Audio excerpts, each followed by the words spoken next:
How's everybody doing out there?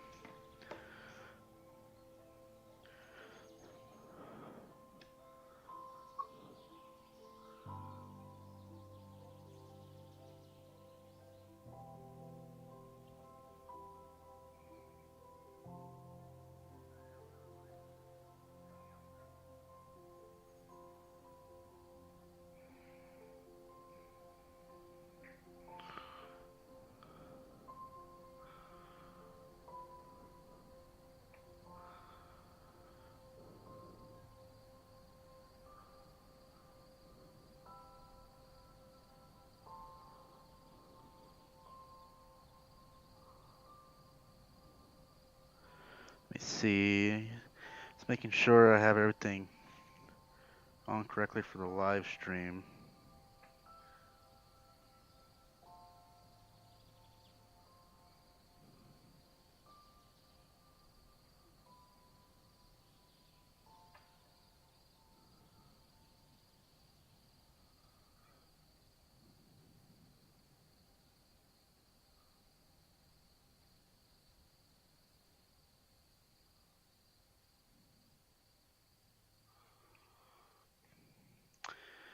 All right, let me see.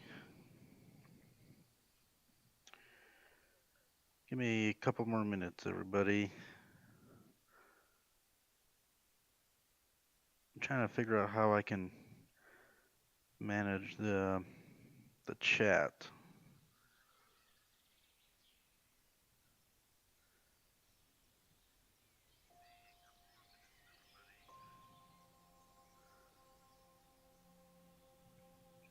Yeah, the so far the main menu does look good. I guess, and in this live stream, I'm gonna go kind of through everything, um, and show you guys what it looks like, and then play either a couple of timetables or scenarios.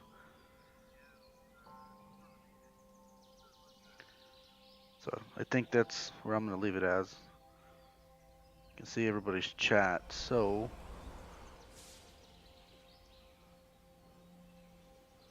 all right.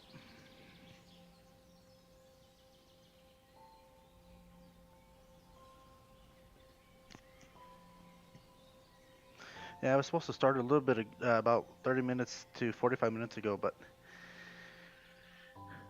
had some problems with the Xbox Series X. That's what I'm playing it on now. So I'm on the new gen for the Xboxes. So just looking between this one and TSW2, the interface, this looks better.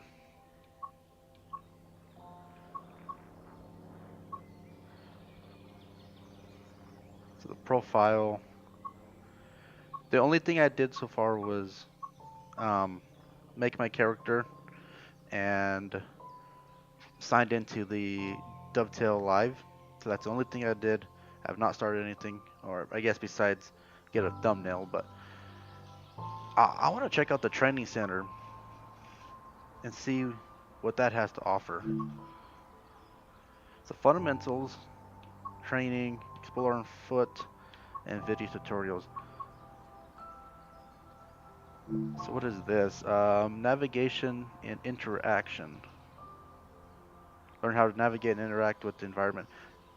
Because I know that they said that they are no longer going to do the look up, look down, look left and right, walk this way, walk that way when you start a new scenario or start a new map.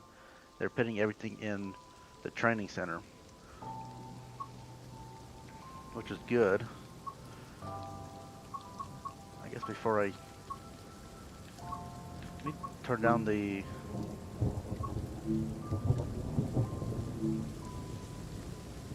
menu music. Hopefully I don't get a copyright strike on this. I'm gonna just turn it off.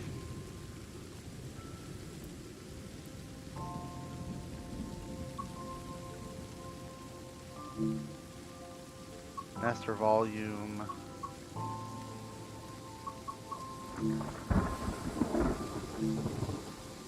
Let me know if the audio sounds good on your end.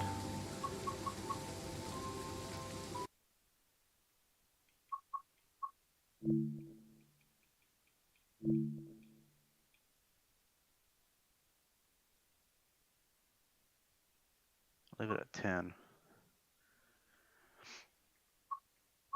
So far, it's pretty clean. So yeah, it's this screen element. So learn about the screen, what to display, how to move a train, how to bring it to a stop, and changing path. So learn how to operate the track to change path. So they're got to the point where they're now new person friendly when it comes to this. Question is, do they teach you the right way on locomotives? So let's check out the SD40, BNSF. Learn how to operate it, okay?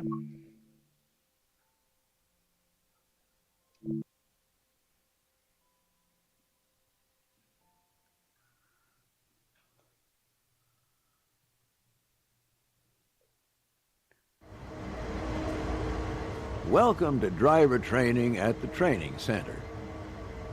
Today you'll be learning how to drive this EMD SD40-2 locomotive in BNSF railway livery. The SD40-2 started production in 1972, with the last unit being built in 1986. Rated at 3,000 horsepower and weighing at least 170 tons, the SD40-2 is rated with a continuous tractive effort of 831,000 pounds. Over 4,000 SD40-2 locomotives were produced by EMD in various configurations, and many are still in use today, 50 years after they were first introduced. When you're ready to begin, climb aboard. Well, that's pretty cool how it gives a little history behind it. And yeah, and they use those locomotives still to the day for your bigger switching jobs. I am so excited for the BNSF to come finally and train some world. I've been wanting this railroad company for years.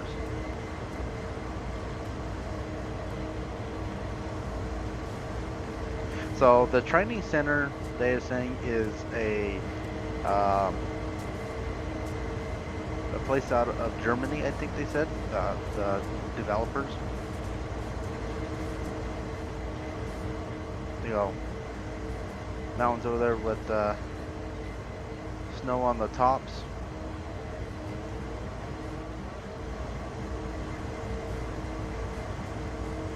Alright, let's see what they say. Sit in the engineer's seat. Good thing that they're using an American guy's voice. I wonder if it changes with every different locomotive from each different country.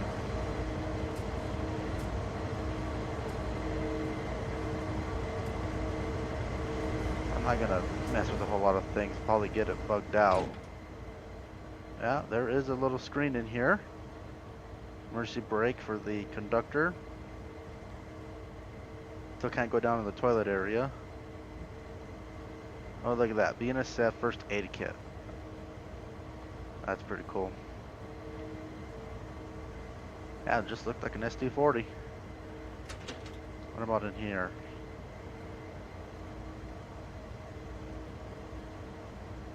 Normal controls.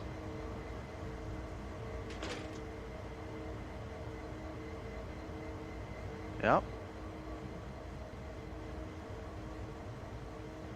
I do like how the texture is on the control stand. You can see the little texture. Yeah, those Tucson, yeah, those mountains are pretty cool looking. Out in the background. I just noticed that some of these tracks have overhead power lines. And do these tracks have them? Oh yeah, they do. Okay. I want to come back out here and see if you can open up the side doors.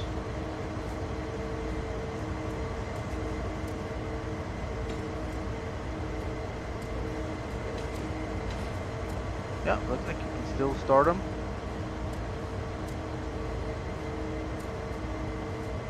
don't hear the engine revving. I wonder if it's because we're in a tutorial. I'll have to try that when we're on the timetable scenario. But that works. Rockstar, how's it going? Late night stream here. Okay, let's see what they want me to do. Now you'll go through the steps needed to take over this locomotive. Firstly, you will need to set the generator field switch.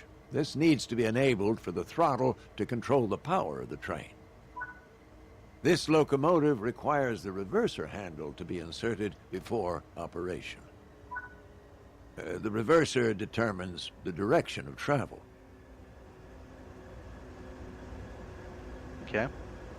Alright, so far so good. I do like how they explain things in here. How do you... Okay. Switch the front headlights on.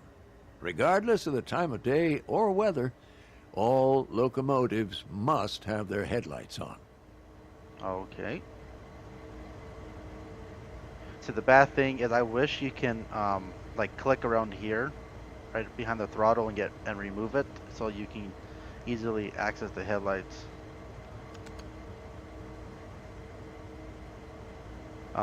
Set the headlights to bright. Okay. When getting moving, it's worth remembering the following sequence. Independent on, auto off, throttle on, independent off. Let's go through that slowly and understand why. First, fully apply the independent brake. Now, this will ensure that regardless of anything else, your train won't move. Next, fully release the automatic brake. This will release the brakes on the rest of the train, but you won't go anywhere because those independent brakes are holding you. Now, apply a small amount of throttle and verify that power is generated. Yep, should be right here, should be amping up. There it is. Finally, release the independent brake and you'll start moving. This is a great practice to get used to because it'll help you with two key areas. The first is that you verify that the train will take power before you release the brakes. You don't want to find yourself without power and having to hurriedly put the brakes back on. The second is that having power applied as you release the independent brakes ensures that you won't roll backwards. On steeper hill starts, you may even need to start with more power. And this is something you can practice and get used to as you find yourself out on the railroad. If you have any locomotives on the rear of the train behind freight cars, you can press the banking comms button to enable radio communications with those remote units. This will ensure that they operate their throttle and brakes in unison with your own locomotive, giving you much-needed extra control on your journey. Press it now, just to get practice, even though there aren't any connected. Coasting is a method used to efficiently maintain speed and reduce motor stress and maintenance requirements. Come to a stop in the indicated position using the independent brake. Independent brakes apply only to the locomotives in the formation and are much faster to apply and release than the automatic brake, which operates on the entire train.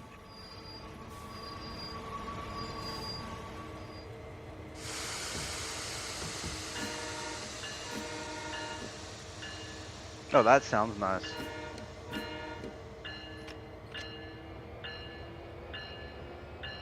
Where's the bell at?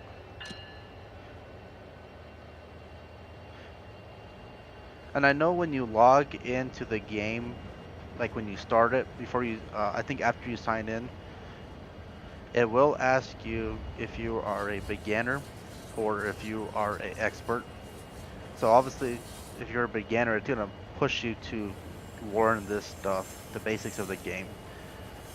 And expert, they just put you in on the main menu and you can start picking around. Oh yeah, Rockstar. I am very impressed on the tutorials on this game. Like I said, I like how making sure I'm going down the right track. I like how it explains it, and not just apply the independent and have fun. It explains what the independent's used for.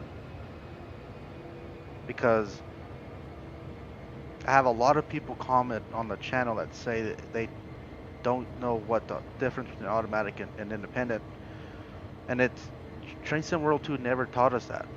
If you were new at the game and didn't know anything about locomotives, it, you were with like a chicken with a head chopped off running around. So it is nice to finally see them teaching the new people how to run these things. Because at the same time, running it with no knowledge of what to do makes the experience way worse than it has to be. And I can tell the graphics between Train Sim World 2 and this one. Obviously, I'm running on the Xbox Series X, are so much better. It's not so laggy. Change direction with a reverser. Then change the junction indicated, either by walking over to it or using the map. All right, I'm gonna go for a little walk. Oh yeah, the horn is much better.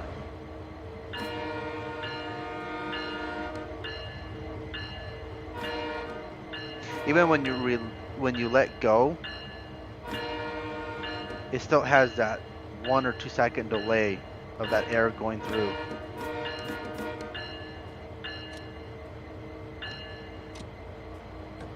So far, so good. I am impressed by this game. Now, would the chains connect? No. They have to connect them. That's like safety 101 is the chains always have to be connected.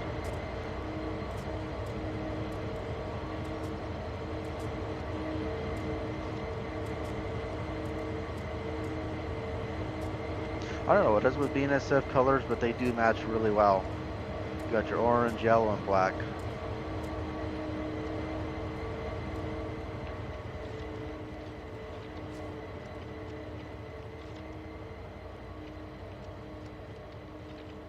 I'm assuming it wants me to hook up to these cars.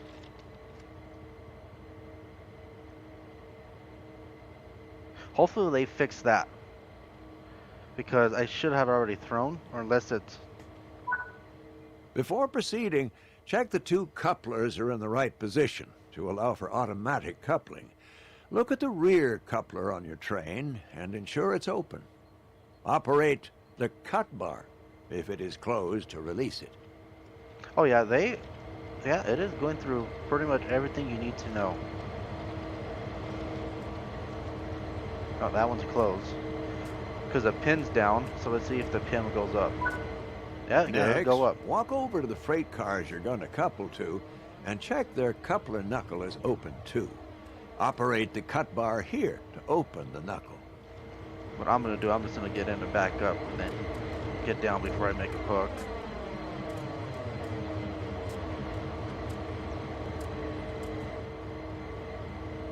Yeah, on the Xbox One, when I would run like that, the game would be so laggy.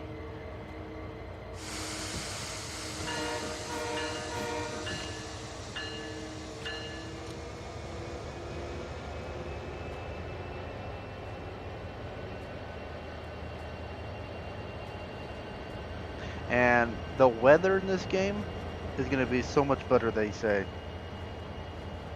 It's going to be more realistic. I think they said you're going to get thunderstorms now, and you can actually see the lightning.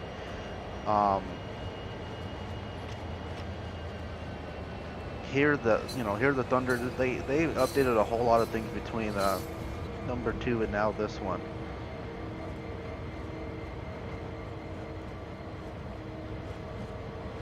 I was even shocked when they said that they're going to make the passengers, or they design the passengers, if it rains or if any weather is bad, they'll put on a coat or they'll use an umbrella. Did I hit it? Yeah, I think I did.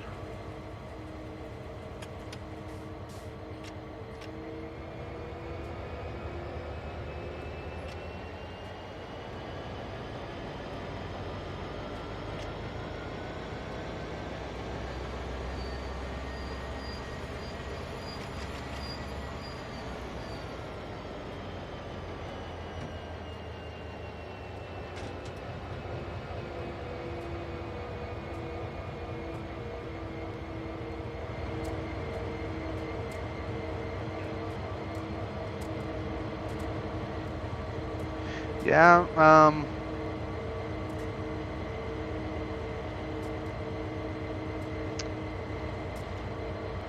it might be. I don't know if it. I mean, it kind of seems like it's still Train Sim World 2, but then kind of not. It kind of. Before coupling cars, always check the knuckles are open, or you'll just bounce right off. Bounced right off. You hit them hard enough, and you'll actually you'll break them, or you'll shove the coupling. I can't remember what, but it's a big chunk of metal that runs from here all the way back, and you'll break those pins and all that stuff.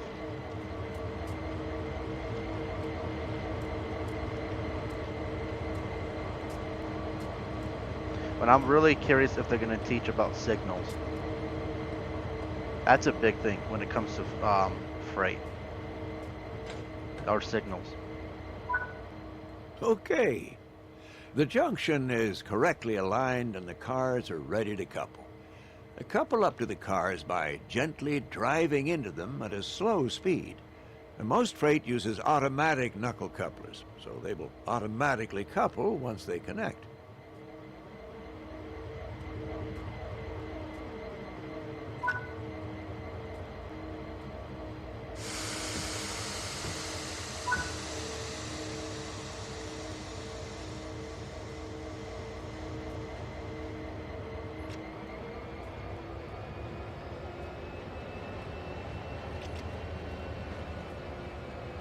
Am I supposed to couple to them?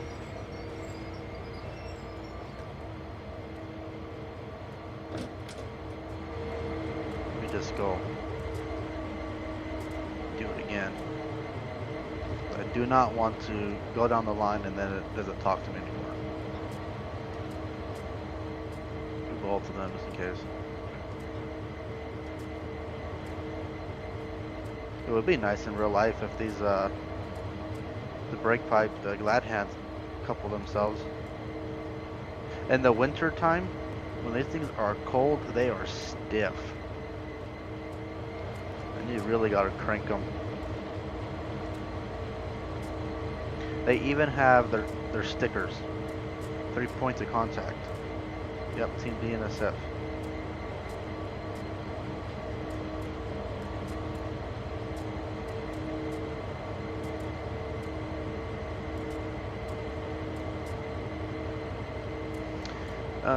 Dovetail stream, they said they will try to go over the basics of signals like red, stomp, flash yellow means next one is yellow, and so on. Okay.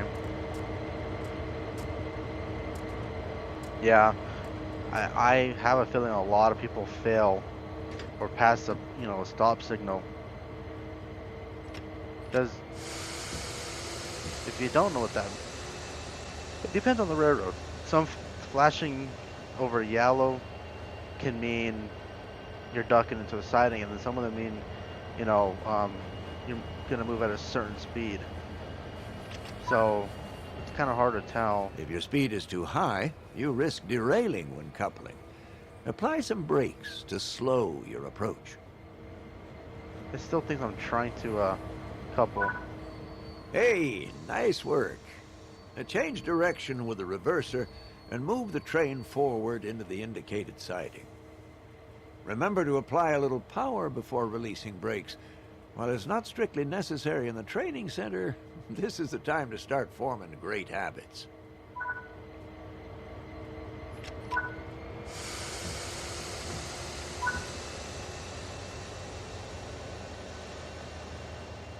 Since you have freight cars coupled, you should slow down using the automatic brake and get the extra braking effort from those freight cars. The automatic brake applies brakes throughout the entire train.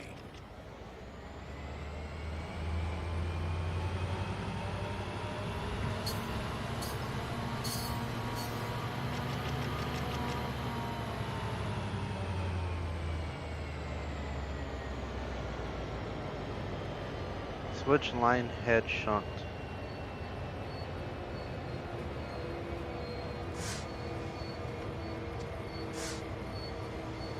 Line head shunt. What is that? Oh, stop it.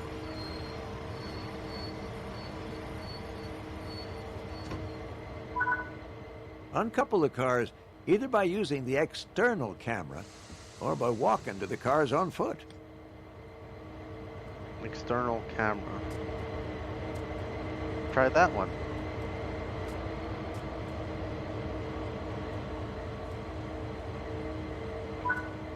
That's it for this training module.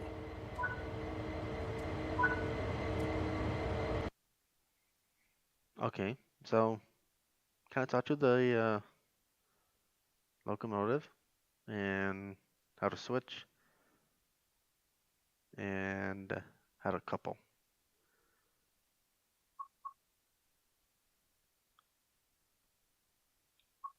I'm gonna go back to main menu.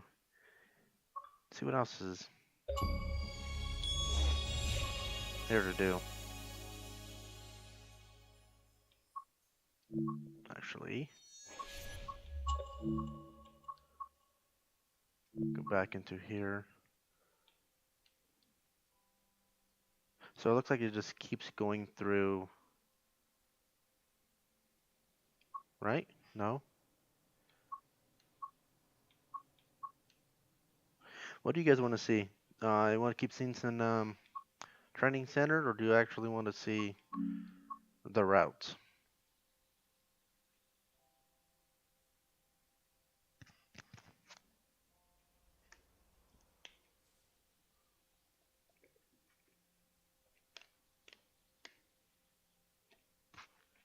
And they even changed it. So now if you go to the trains, you get to pick um, a train in the depot. So you want to do your timetable, you want to do scenarios, or you want to do the training modules. So I go to the scenarios here, and now they're going to let you pick your locomotive you want to run. So that's one thing they changed from the last game to this one. Tucson, this is the deluxe version. I think that was the only one I was able to pre-order on the Xbox market. So now if I go back to choose route, it's gonna let me choose what route I want to play. So Cajon, Castle, and Southeastern, and then the Spirit of Steam. Which I think then it kicks you back to this screen that'll allow you to pick timetables, scenarios, and then if you want to go back into the training modules.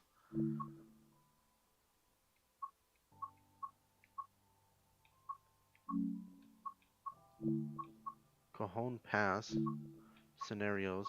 So it doesn't let you pick the locomotives, but it is telling me that this one prepare in a 44C4 and bring it into service as the lead of a formation. So it looks like on your right hand side is the trains you're operating in the route. So again, you're using the Biggie Road unit on this one, and then your SD40, slip and slide. Torrential rain has caused a landslide between in the cut over onto the UP lines, avoiding traffic to make it to the destination. Did you see, Tucson, that they said that these maps, the routes are like hundreds of miles now? So they're not really short anymore.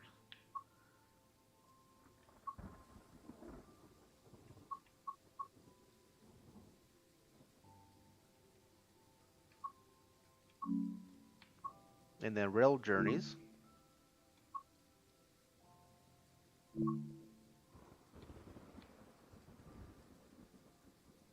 Continue your journey as a new engineer and experience everything that Cajon Pass has to offer.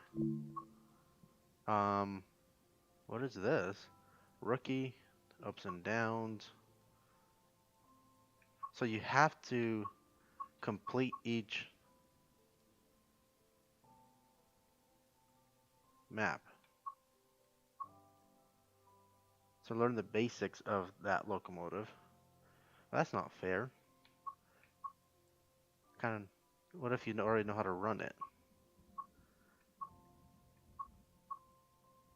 Now that you learn the basics of the 44C4, learn how to tackle starting, stopping, and controlling your speed when exceeding and descending steep grades.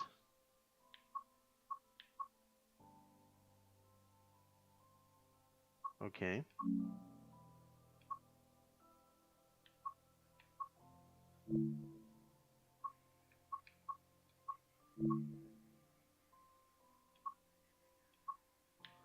And quick play. Do something short, do something more.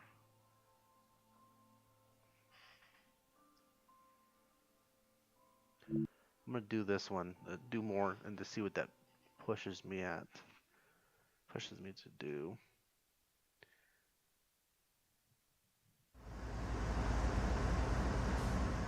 All right.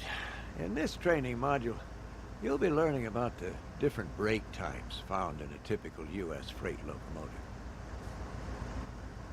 Take a seat in the engineer's position.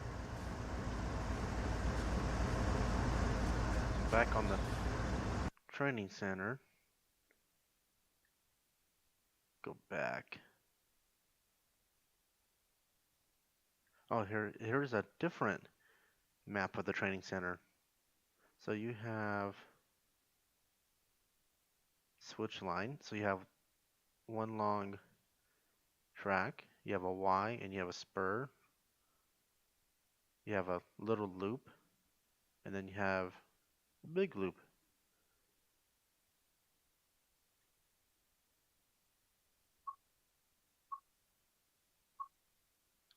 I don't want to do any more training right now. Try to jump onto a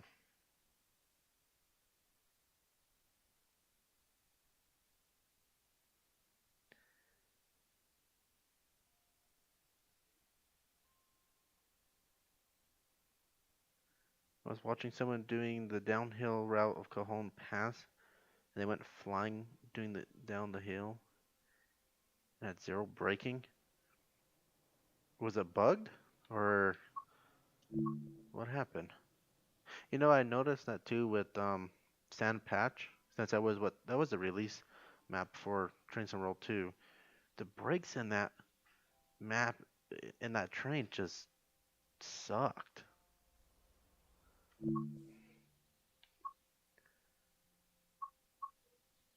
Let's do a scenario. What do you think? SD40 or the ES44?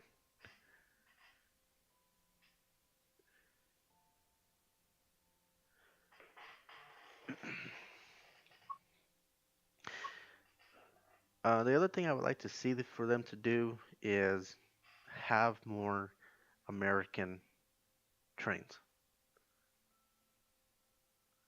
They have a lot of European. I hope they come back over and do. I guess really just North America.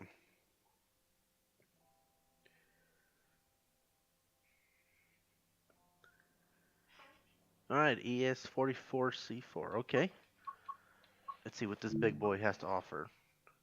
Shop class through fire and flames. There have been reports of a wildfire along the track. Be extra careful when taking the ES on a run through Barstow and free switching. I'm gonna do the fire and flames. Let's see if there's actually a real fire on the track. It's an hour long. See what it's like.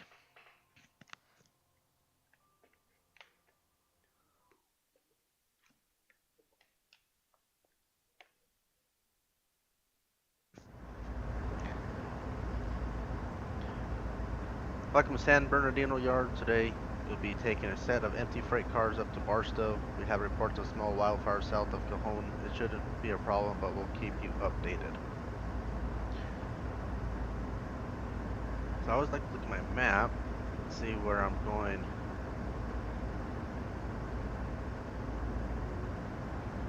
And there looks like there's a lot of mains. Right, like right here. 1, 2, 3.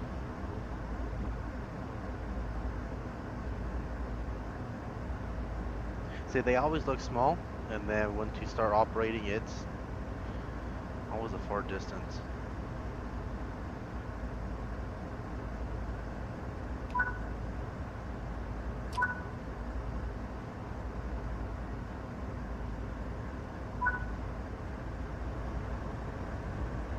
Okay, Independent is on.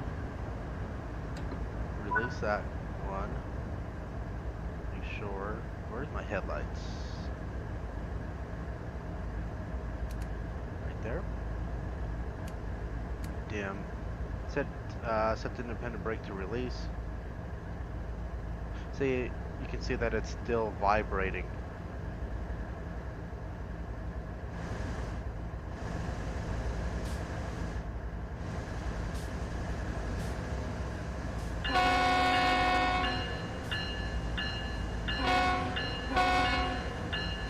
Looks like we're in a lowrider.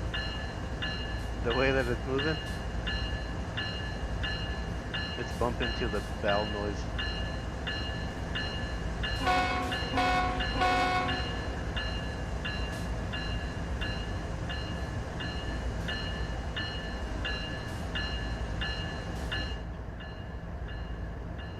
Where's that bell at?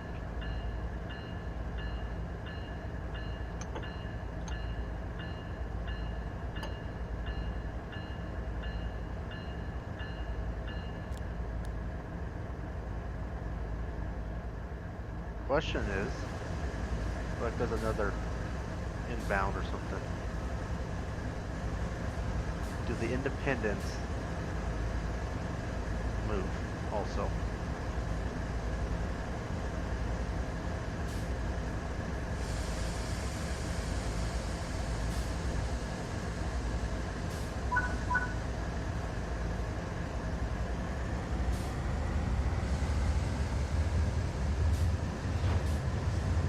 Trying to see.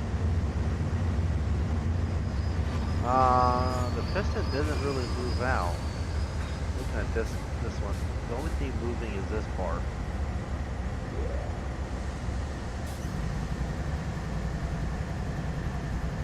It does have the same sound effects as the real thing.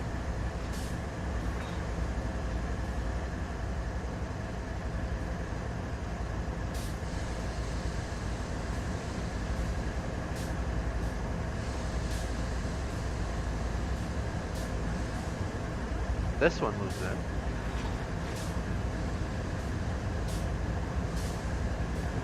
Okay, maybe this is the head one. Maybe I'm not really seeing it because the bars in the way. But either way, it does sound like the real thing.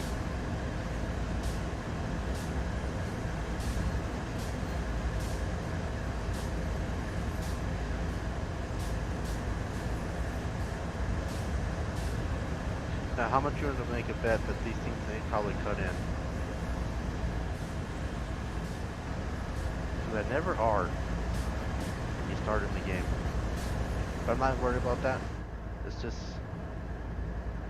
see what they're here to offer. Just right out of the gate.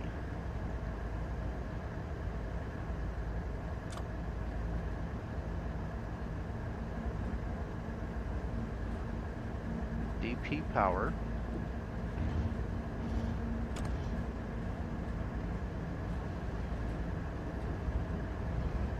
I'm sure I don't go past that. Independent lead, freight, DP, EOT number. Be cool if you can plug in your EOT number.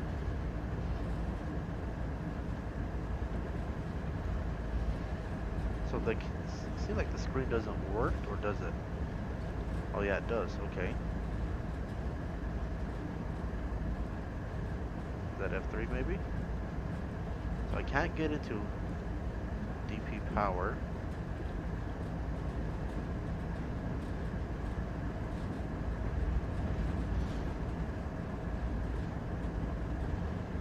Attendant call.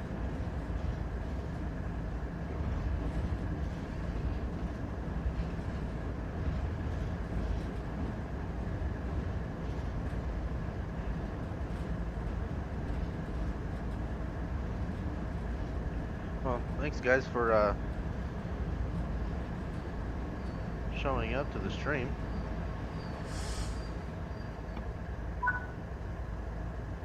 You can change manual junctions by clicking on them in the map or by interacting with them on foot. Switch the junction to allow the locomotive to reverse into San Bernardino Yard. Okay. I guess before I go back there, I just want to check out a few things. So again, yeah, DP power doesn't work. Locomotive monitor.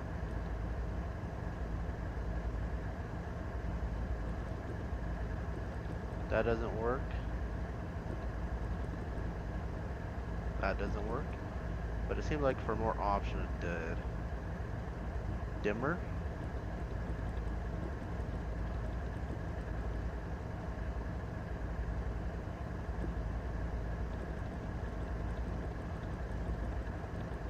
Okay. Auto brake cut in, independent brake lead, start counting, distance counter. Where's that counting at?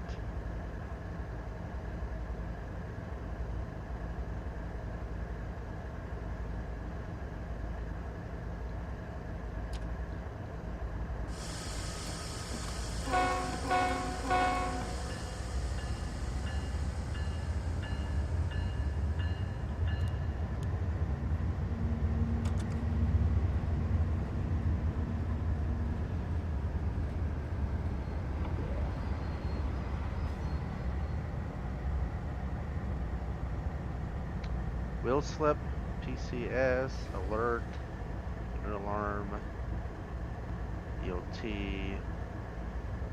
So look like the horn lights up. There's a bell. What about sand?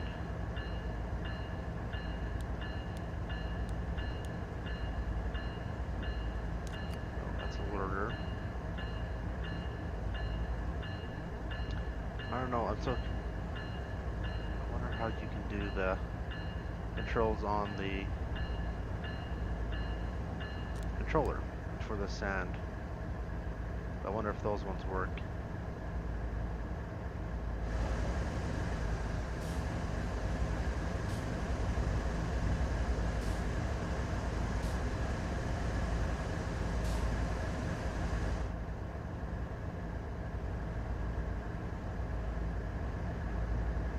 What do you got back here?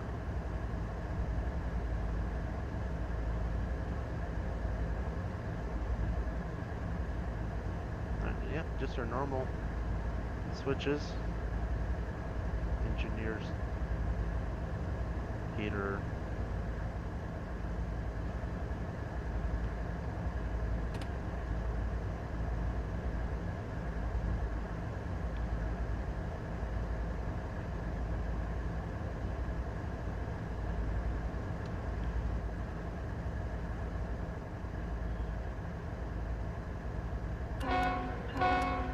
And this works.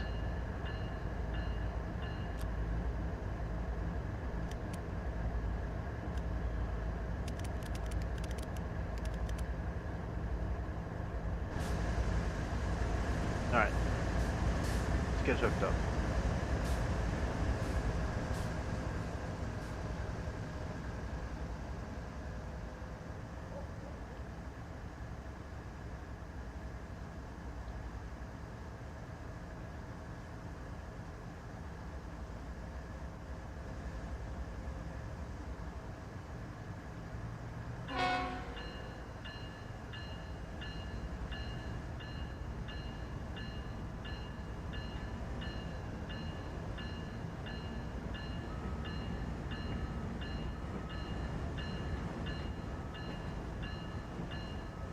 Yeah, it won't let me go that far.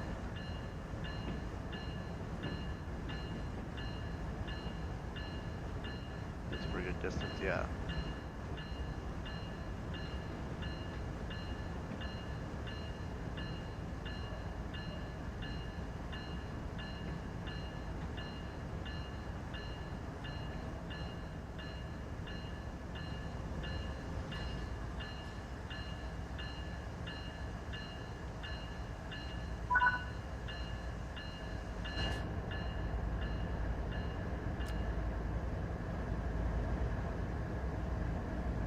Oh, this is good distance.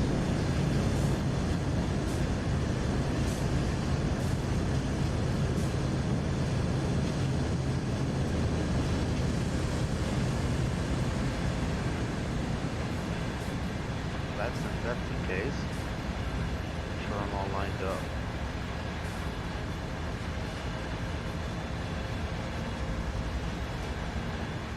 It'd be nice if they would have changed the map. I mean, that's Train Sim World 2 right there. They just did the same map.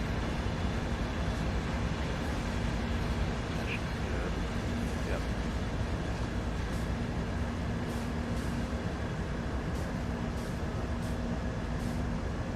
If you're just joining the stream, we are checking out the brand new Train Sim World 3 game. Now we're on the Cajon Pass. Gotta pick up some cars down here.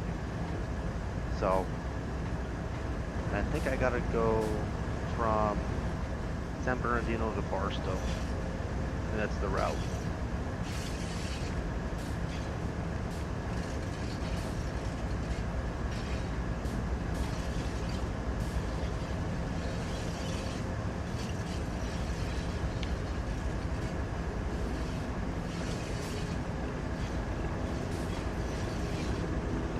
Helicopter that you can actually hear.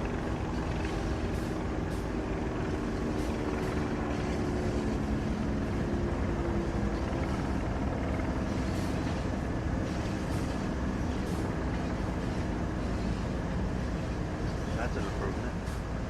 And they did say that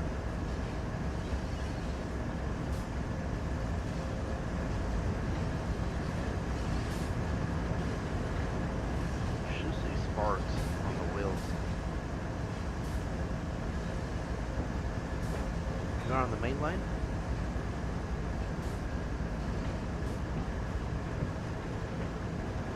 Yep. We got a good signal.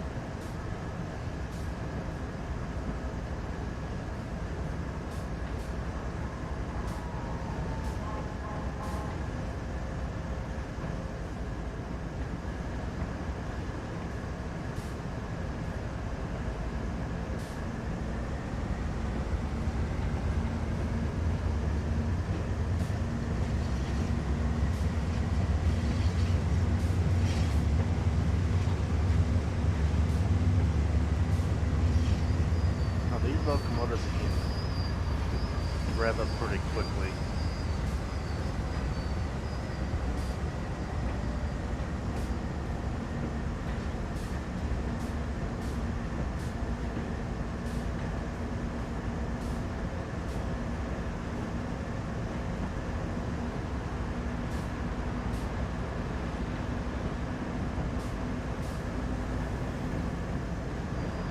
The question is how they're gonna pull. Oh yeah, that sounds like the truck right there. That's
really well too.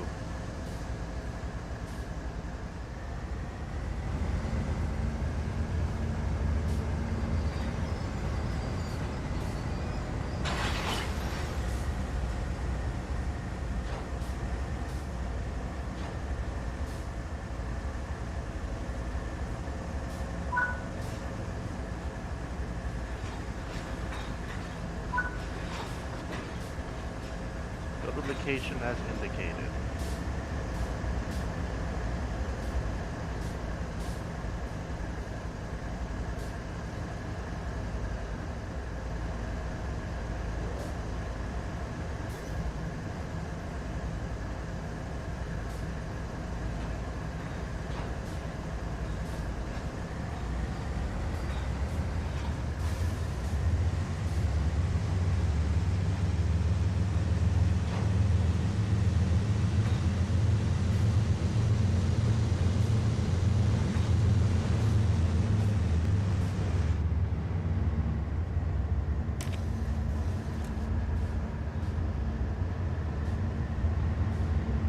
Now does it give me...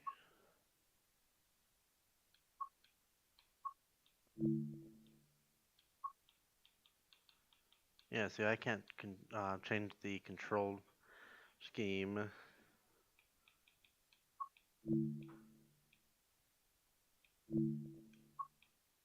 So hopefully they allow that here in about a month or so. But I want to see... Okay, yeah, right here. So I did update when I hooked up. Okay.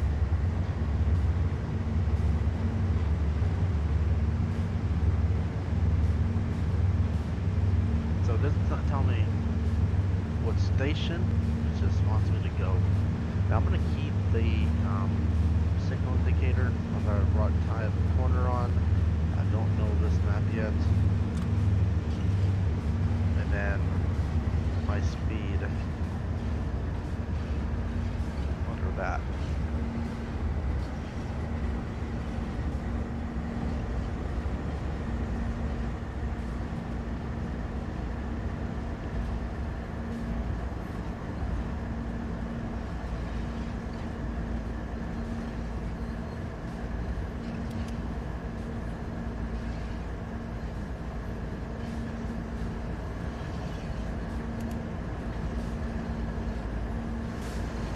I wanted to turn on that bright box and control. Nope, it's not.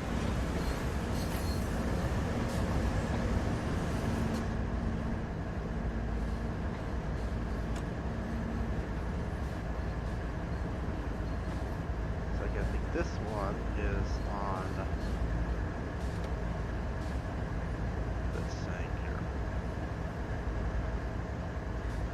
Let me depict the sharp hood lead. Did it just stop? No, we're rolling backwards.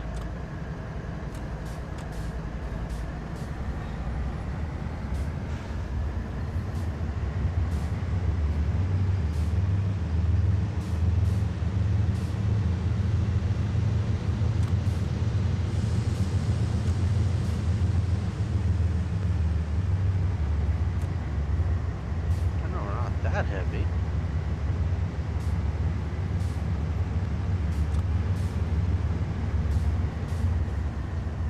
I think if I leave it in notch 1 it should be good. I wanted to go see if I switch those, if it will work on the rear headlight.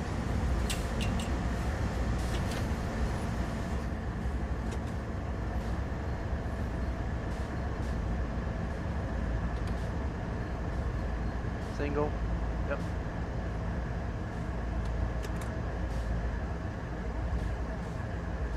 Slowing down.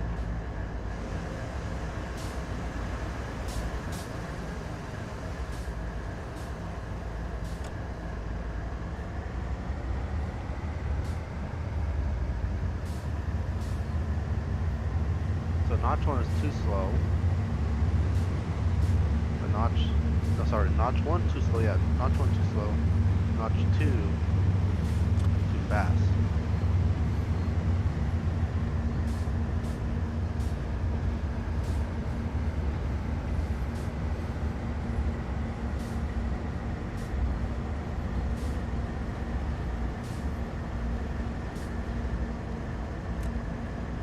get up to 10 and then head back to that rare unit.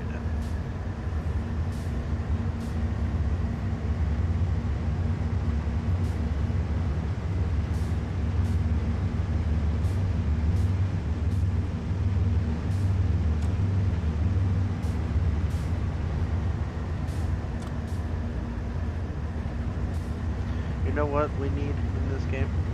Is multiplayer. A lot of other sim games can do multiplayer.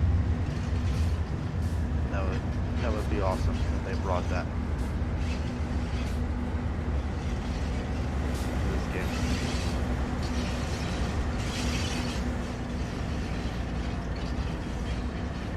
I got this one. Yep.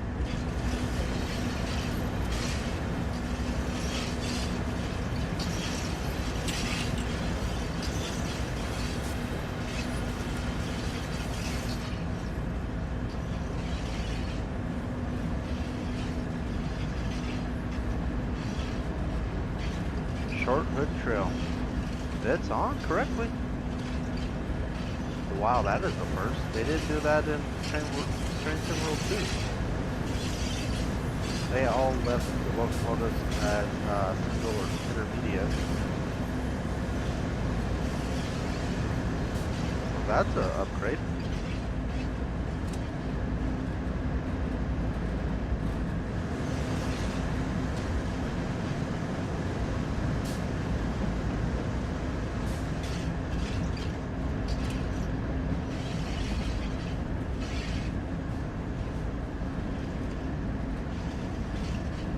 Way too fast.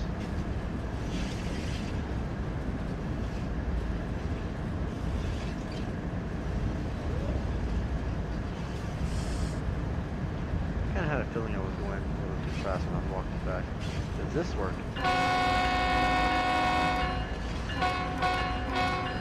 That works.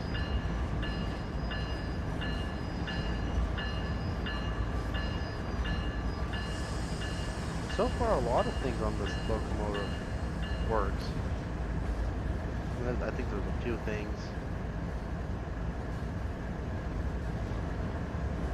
that don't, but I mean, pretty much, I didn't think that the train horn on the conductor's end would have worked.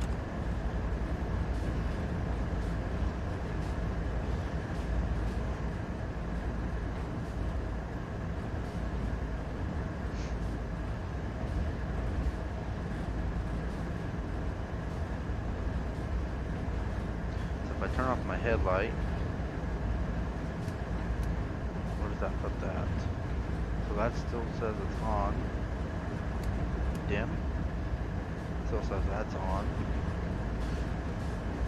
Off.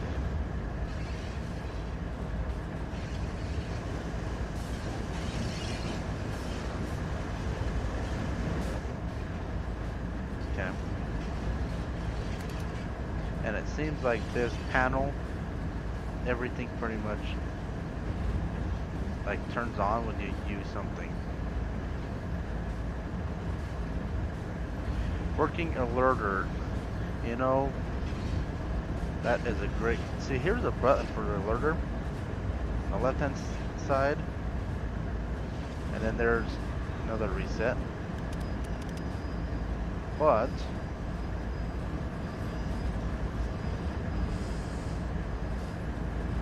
and this yard has a grate on it. Great question, Rockstar. Does it have one? Now normally you should have one back here.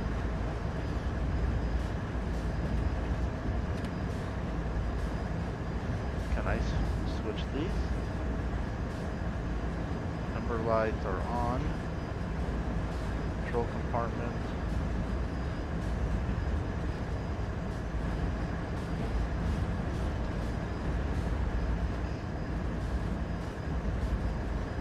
Emergency lights. Keeping power. You know, I don't see an alerter switch? Down here again? I don't think so. I think it was like what, heaters and stuff.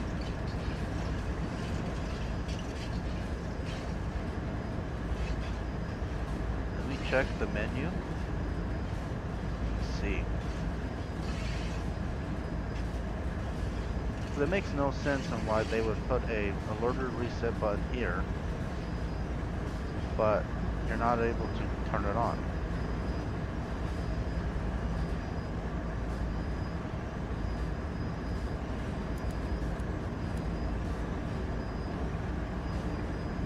Emergency lights off. Window heater.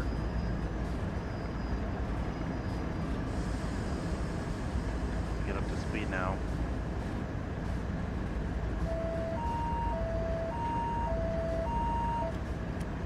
What was that?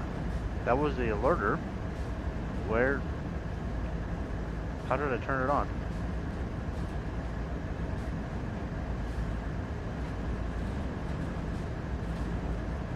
Or does it just automatically come on now? Okay, I'm not gonna touch anything. I'm just gonna let the thing coast. Because when you touch the independent or the throttle, you kind of reset the alerter. So I'm just gonna leave it as is and see what happens.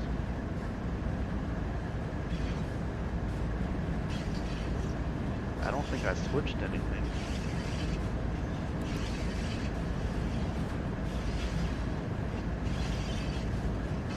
Unless that's what they're naming it, emergency lights, which lights and alert don't kind of go two and two.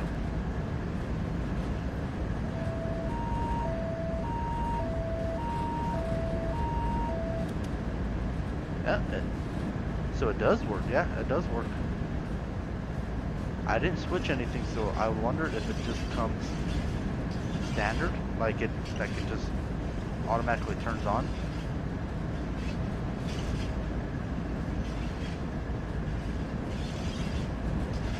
Yeah. I didn't turn nothing on. Unless, let me turn that off and see. Maybe that's it.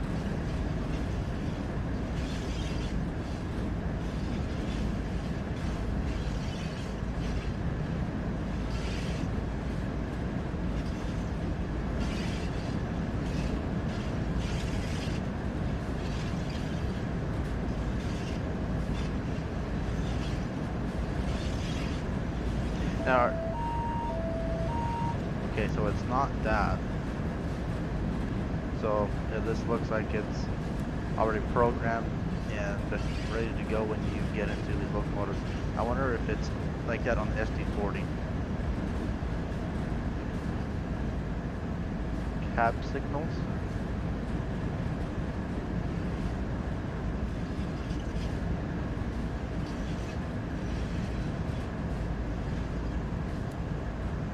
That light works. What about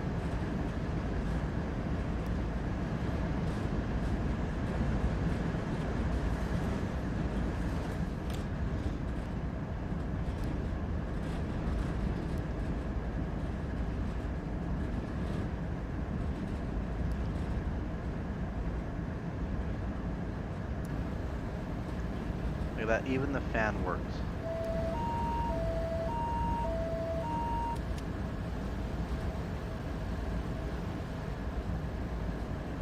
Yep. And it spins faster on 100%, on 10%. Slows down. I don't think they did on the Train Sim World 2. I don't think those fans did work. What about the heater?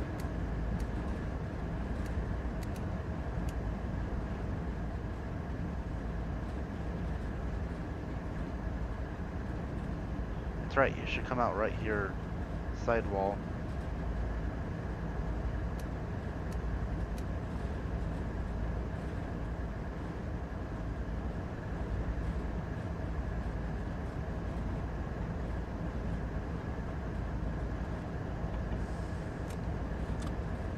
Well, you can tell I'm paying attention. I'm just checking. It's nice to actually see an alerter work in these units. I know in my other videos I have looked on the what's the one on Sand Patch? That locomotive. I have looked and I have looked and I have looked and still to this day can never find the inverter. And it should not be in these cabinets. It should be up on this wall. And I have literally looked on the screens. I have looked everywhere on the dashes. Nothing.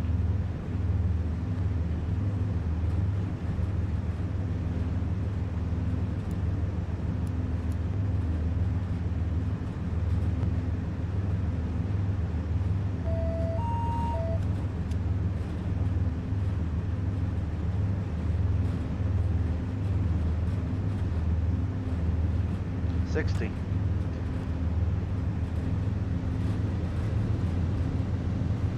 Now, did any of you guys pre-order? Or are you guys going to wait for the release on Tuesday? I've seen that you can actually get it on Game Pass. Which is pretty cool that they're letting that happen. Dovetail and Microsoft could have said, hey, no, I'm going to charge these people. But that's pretty cool how they're going to let people get it on Game Pass.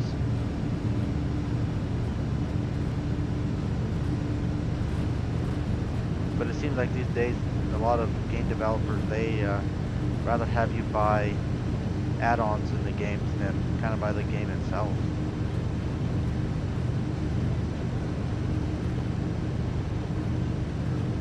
They have a proper looking fire extinguisher. Let's check that out.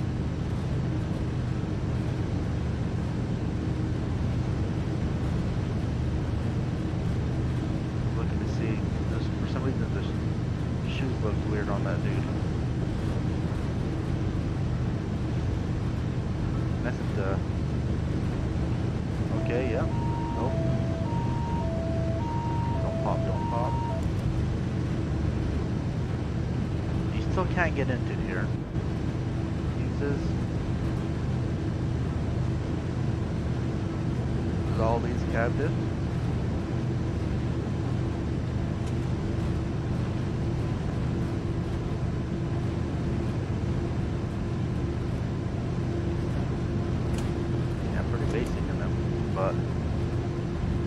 I did not notice that in Transformer 2 what the pipe extensions look like. So that's good that they updated them to look Americanized. Lights on. Nose cab. Let me switch it. Toilet room light. Okay, yeah, it's not gonna probably go.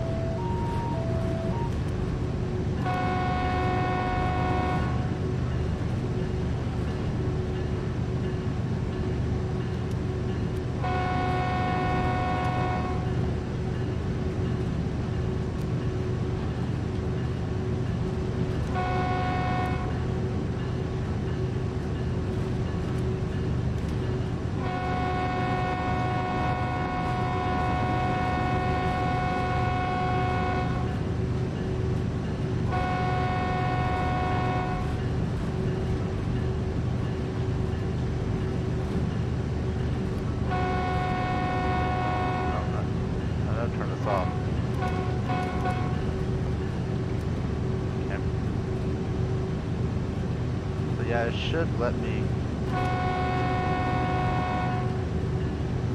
pause and then should do one more.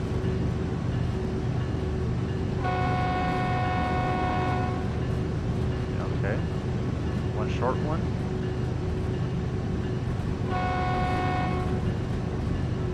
And now one long one.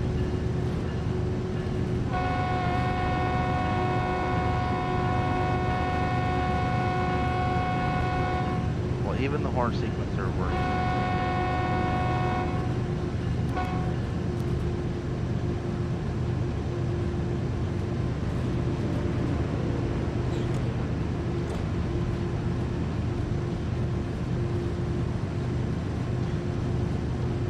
I am impressed with this game, but it is only the beginning. training center was awesome because it taught you what you needed to know besides signals, but I think we're supposed to be working on that. And a lot of these other buttons and things in this locomotive works. It's just not there to be a model of what it looked like in real life, but they give you the ability to actually use it. Now you should see digits here that gives you your independent and your automatic percentages.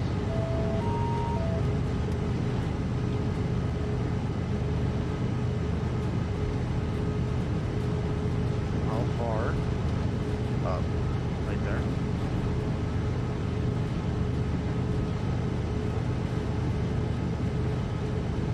Oh yeah, it's for sure Rockstar. It is detailed.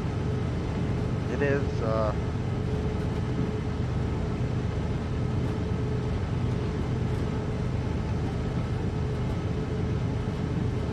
it's I couldn't even really explain. But yeah, it's like I mean not all switches are working, but for the most part they all are.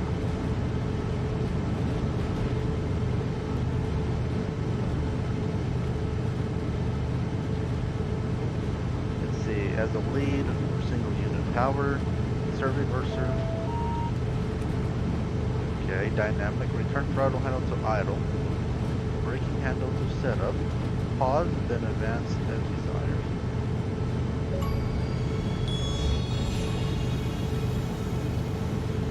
Drive any locomotive for 5 miles.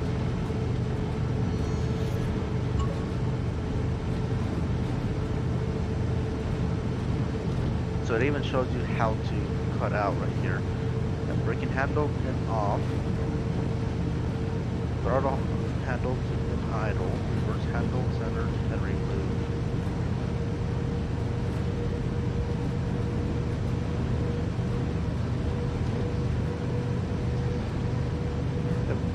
Yeah, see, like that one doesn't work, but I don't know why they didn't allow it to work. I mean, it's just a dimmer. This thing doesn't work.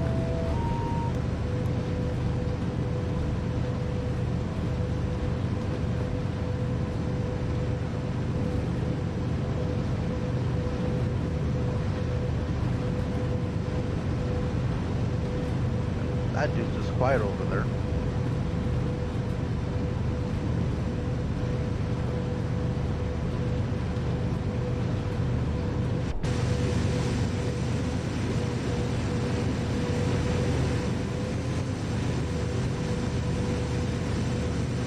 I'm also liking it on the Series X. Way better graphics.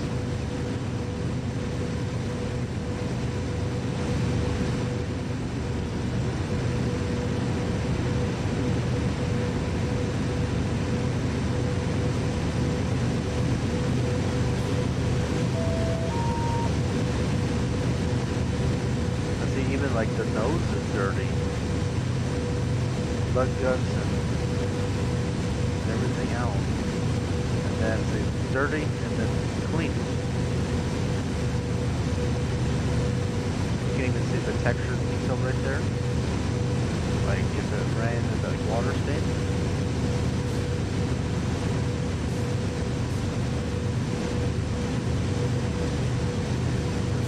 When I stop them out to test the brakes and see if they work.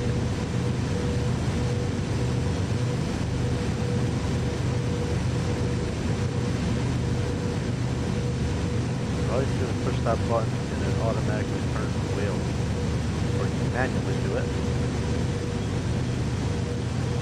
Yeah, but there's a water stain.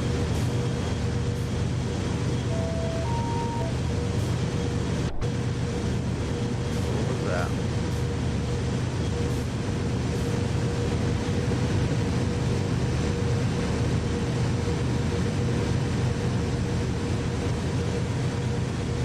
I'm doing 2.2% grade. And keeping up at 47 is pretty good.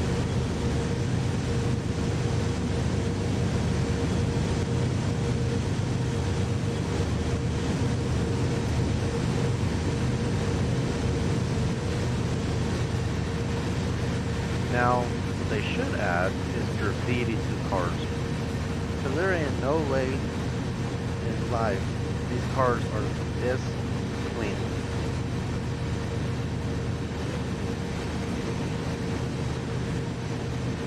There's some type of graffiti or wear and tear on it. Like little scratch marks on these reflector tapes.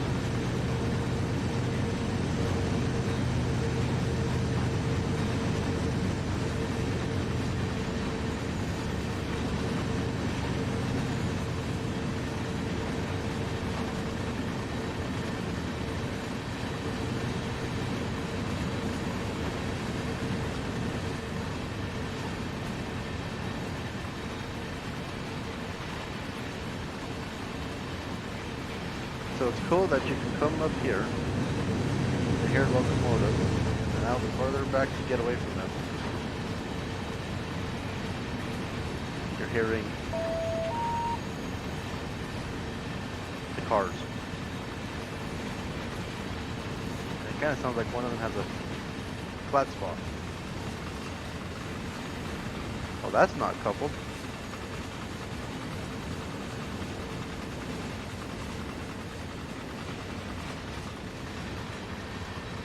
Next manifest train.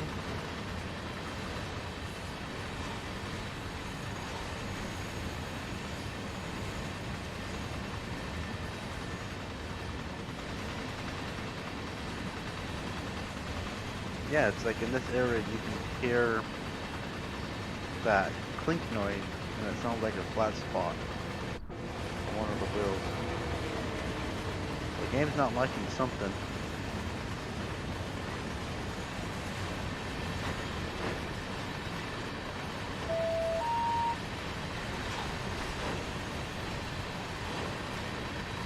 What is this? White stuff. Hasn't registered in the game yet.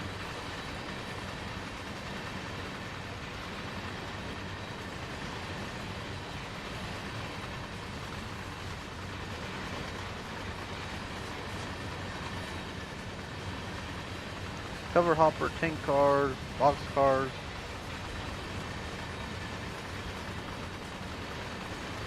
See if there's a Fred at the end.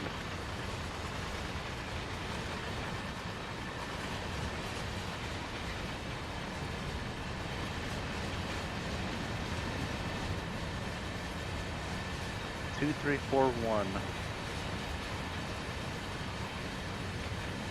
03241. Let's see if it's up here.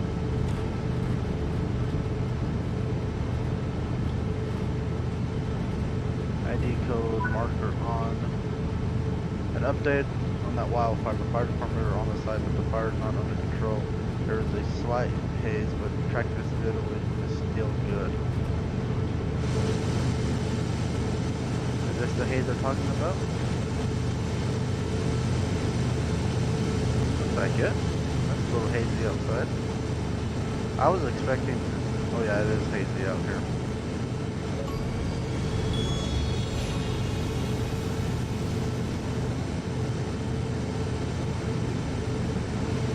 I was expecting to see flames on the side and heavy smoke, fire trucks responding. That would have been pretty cool if they added that in this scenario.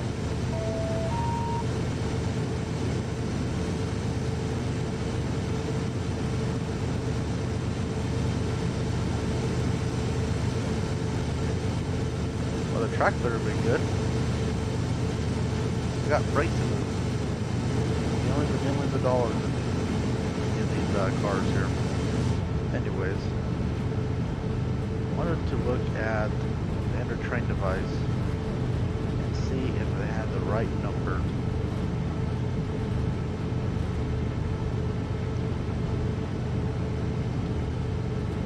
Markers on, disable.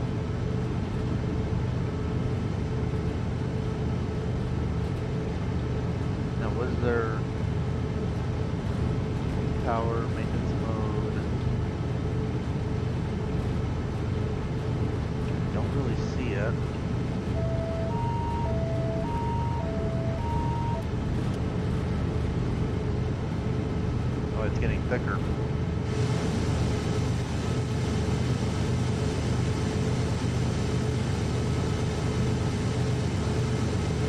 How's it going, Dean Siege?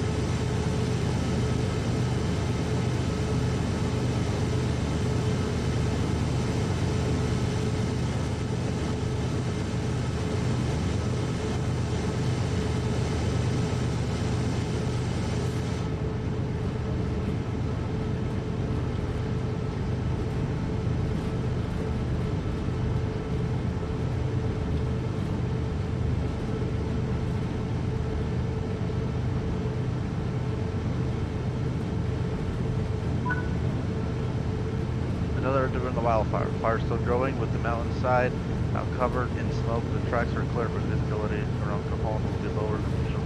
Keep your windows closed and remain cautious out there.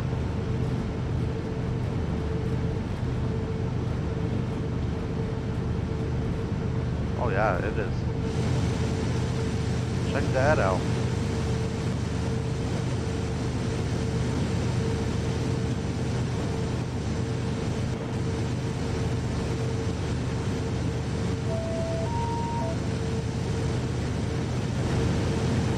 Look at that, you can't even see the end of the train.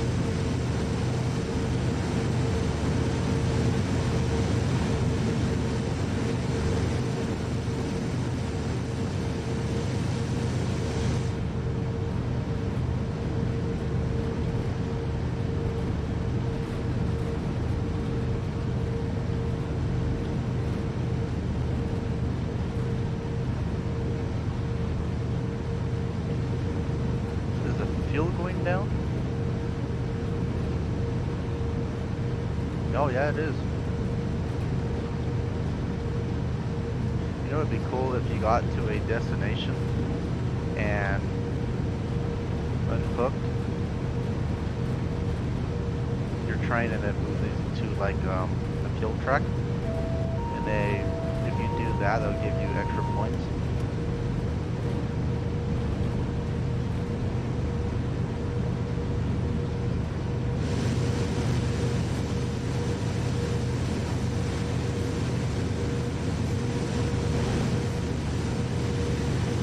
It'd be cool to see the hillside.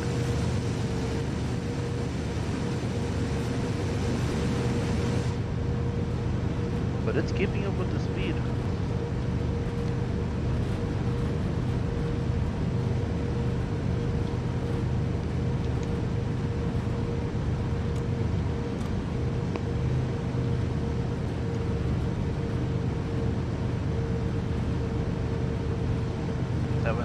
Feet, 40 miles an hour. You start getting into the slower speed here. What do you guys think about it so far?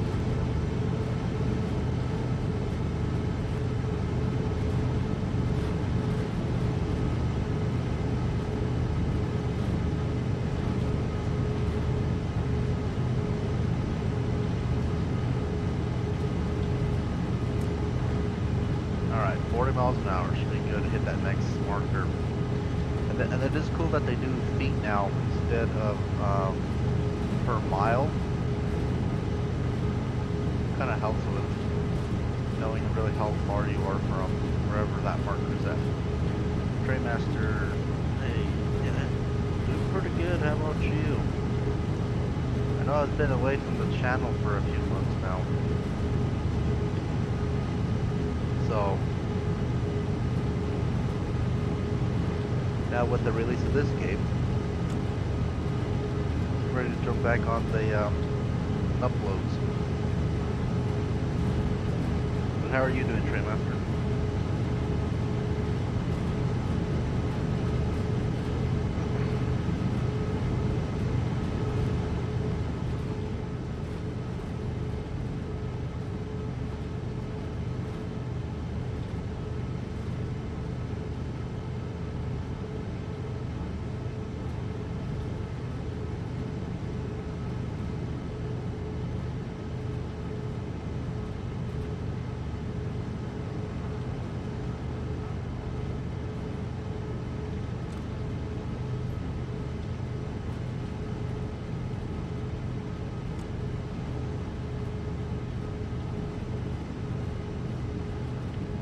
Yep.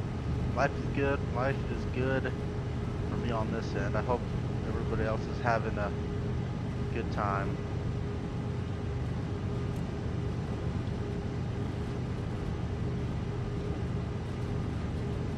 Looked like there was a couple of texture problems. That train went past.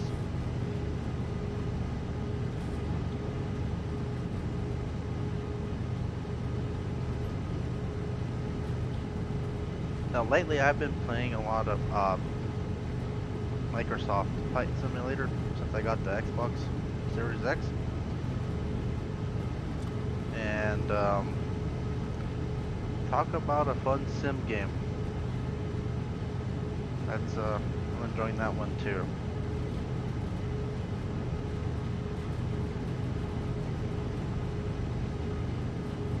But if anybody's new here and you like simulation games, consider subscribing. That's what the channel is about. But I want to build the channel upon.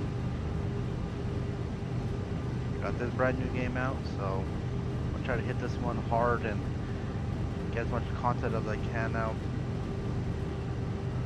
Just because they updated or added, I should say, the training center. I'll still post videos on the channel explaining it, I guess my way or how I understand it, and still about the braking and how to start these locomotives and all that stuff.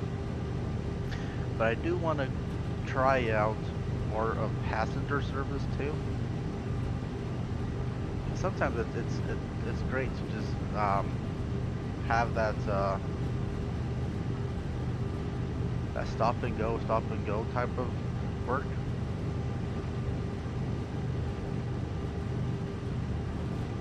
And when I look at maps, I look at signals and I look at traffic.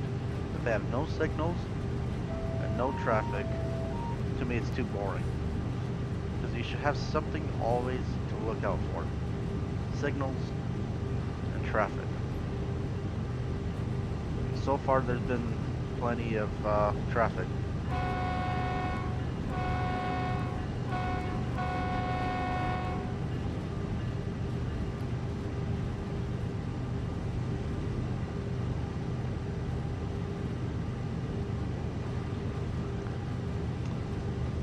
So far, I don't think it's a bad game.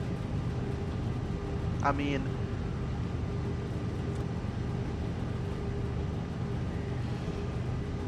I haven't really experienced everything. I know what, I looked up patch notes, or notes, whatever you would call those, notes on what they added and what they changed. I watched a couple of videos from the guys that developed these games. And they say great things about it, and obviously at the end of the day, they're a business and they want to try to sell the product.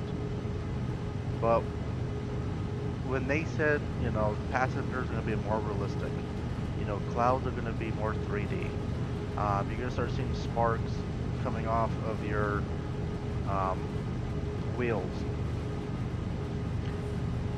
We made the tracks longer, which is it's a good thing if you have high speed capability. If you're like I always pick on Potash. That was such a horrible map. I did not care for Potash whatsoever. It was boring. It was like 25 miles of just doing 25, 35, 40. It was like somewhere in that range. And it's like 10 to 15 miles, maybe 20 miles the entire way. It's one single track, no traffic, no signals, completely boring. And so when I heard them say that they're going to come out with hundreds, you know, miles, I think the castle one is like 127 miles long, I think. When I heard him say that, I'm like, oh, please don't tell me that, you know, it's going to be a train with slow speeds, because that will make the game very boring. The fire spread has slowed down, but we have been advised to stop sending further trains until the smoke is cleared. Continue past Cajon until you are clear of the smoke. So nothing can be behind me, and I wonder if there'll be any more traffic coming towards this way.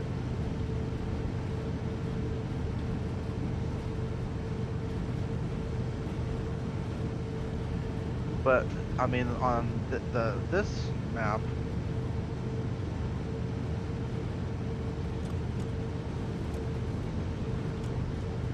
so far,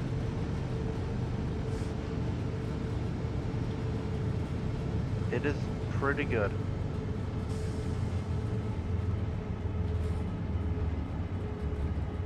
Slow it down. Am I able to get to 35? I should.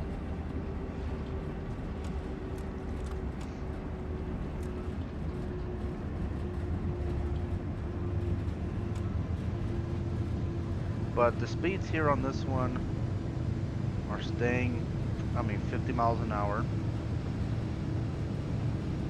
So that's a pretty good curve right there.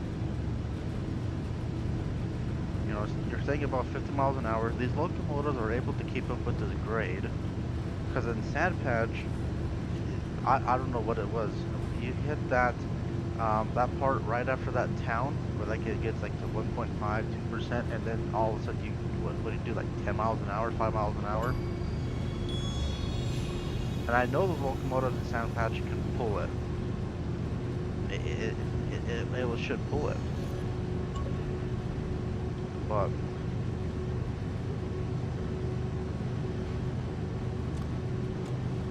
I will give my opinion about the game when I have a little more runtime, and I'll come out with a video and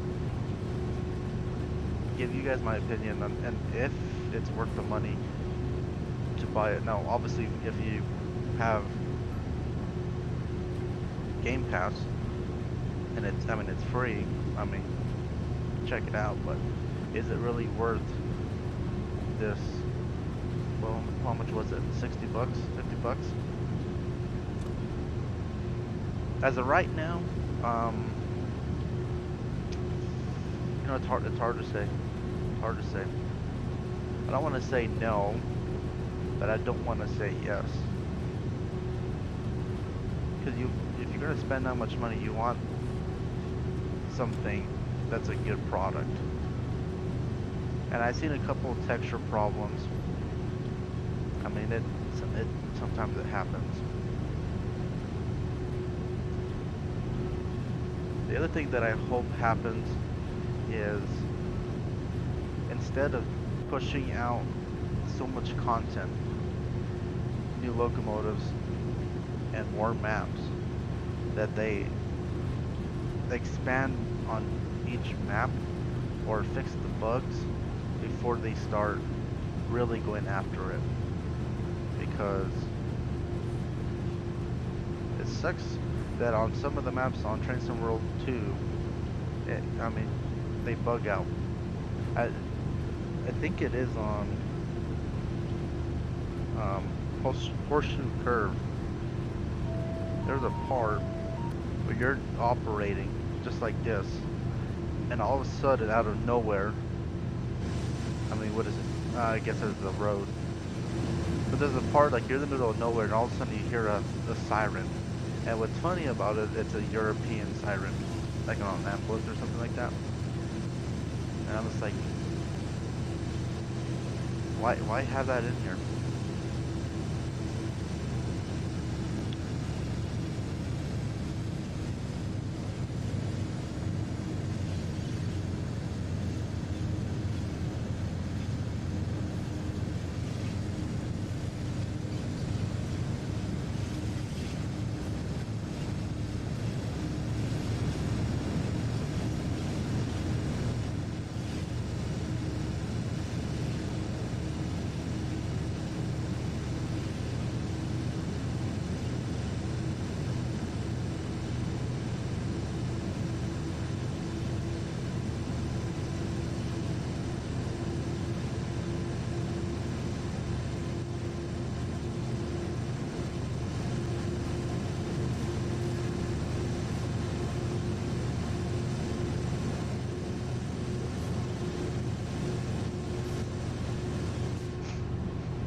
Not even halfway yet.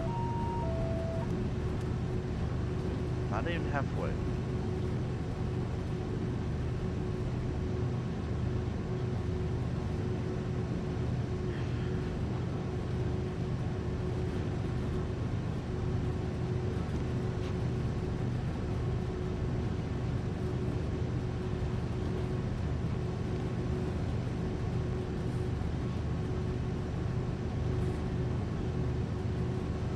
Now, do you guys strictly play this simulation game, or what else do you guys play? Every once in a while, I play Modern Warfare. If I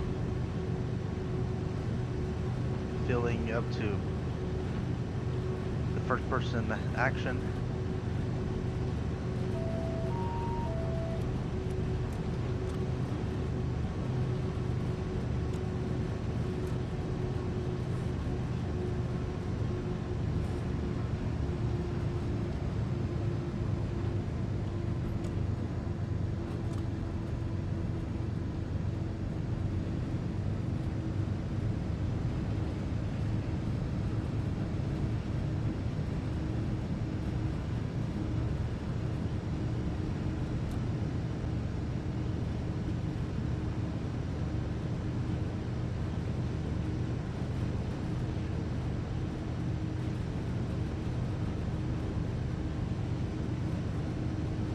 And if you're just joining us,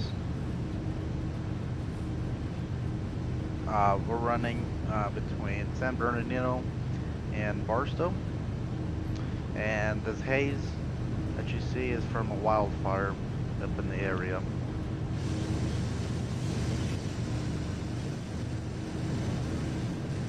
The haze is starting to dissipate. Whistle board. So, let's say if I push this.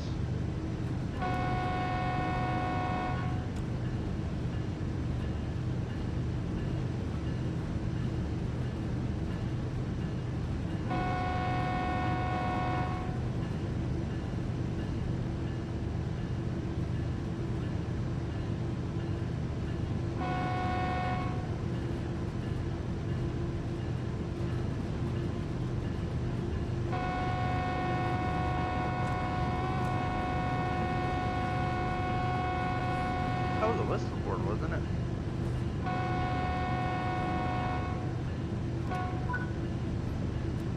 We should be getting clear of the smoke now.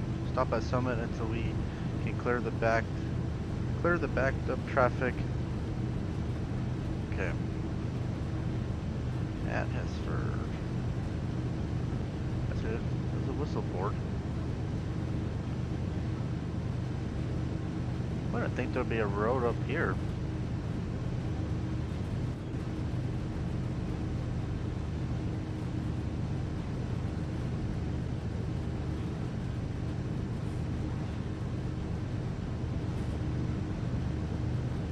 Passenger 55, freight 40.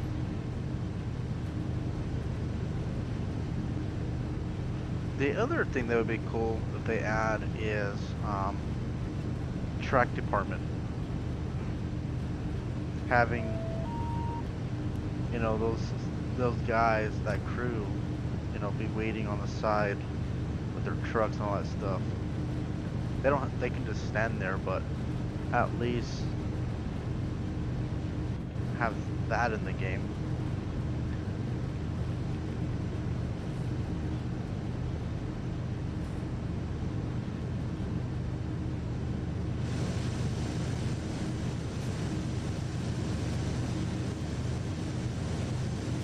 Yeah, you can see that the clouds, that more realistic look.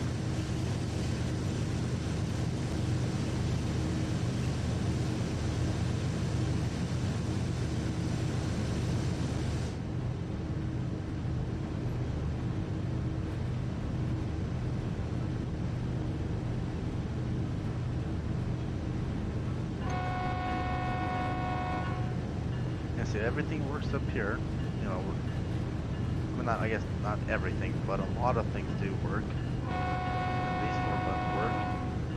Hopefully they get the computer up and running.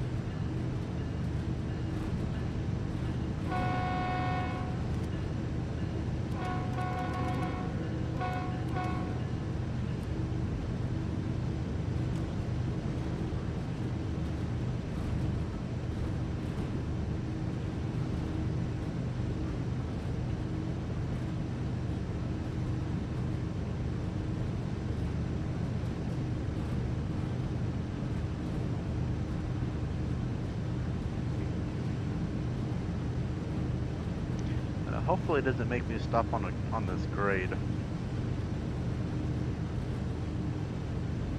Some of it kind of sounds like it's to the top, but that would suck to stop on 3%. Trying to get this thing back up to speed.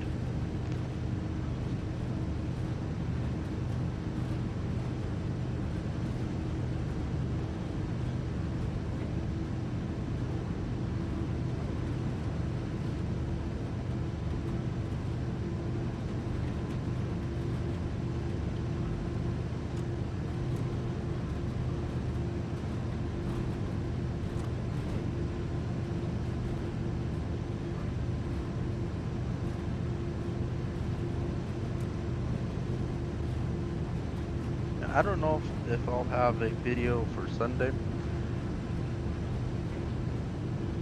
I'm gonna try to get one edited and uploaded.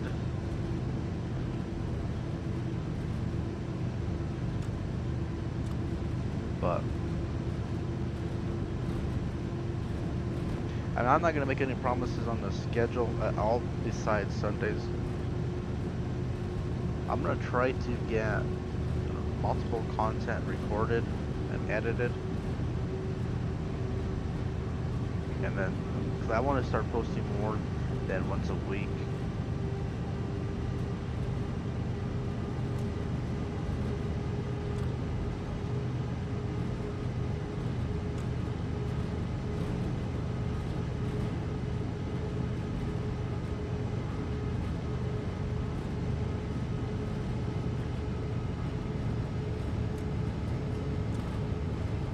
These things can pull really well.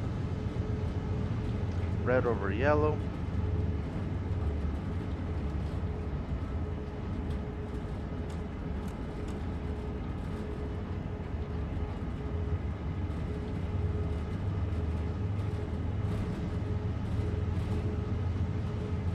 And real world, the conductor will have a sheep. And every time you go through a signal, I'm trying to remember if this is correct. I think the engineer will say what it's showing. So yellow over red. The conductor will have to verify it, and if they both agree it's yellow over red, he will have to write it down on a log. Basically, it's a piece of paper they give you when you're at the depot, and you're supposed to turn those in when you clock out. Now, I've never worked on a class 1, but I had friends that I've worked with that have worked on them. I have been into BNSF yard and the UP yard because I worked for short lines. And anytime I will walk in the depots and get paperwork from, usually was the yard master. I will look at it because I was fascinated on just, how it was.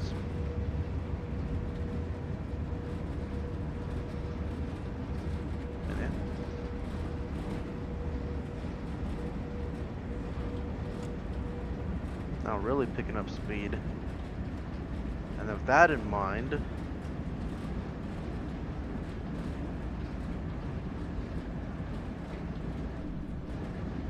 alright, a little bit of lag. Start slowing it down.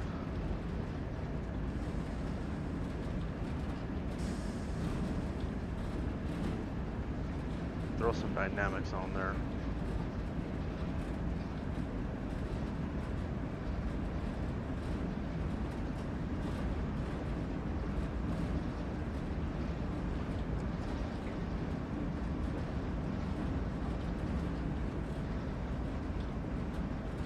Alright, come on, dynamics.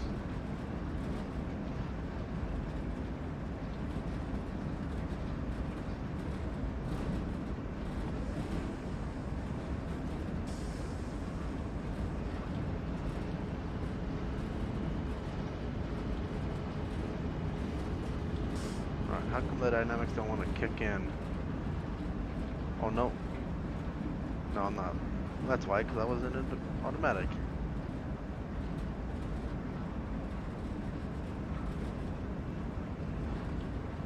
That is weird. That dynamics did not want to be. I'm in idle, right? Or no? Setup. Alright, it took a little bit for the automatic to kick in.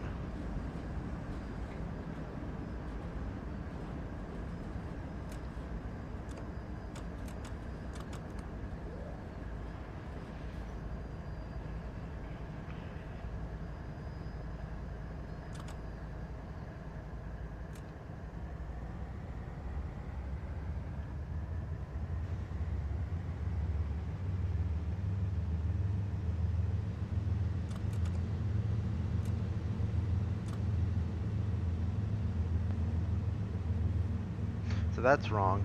So your brake pipe is 89, and I think that's telling me the, what do you call that? The FRED, in the train device. It should be, well, I guess now it's going up. So,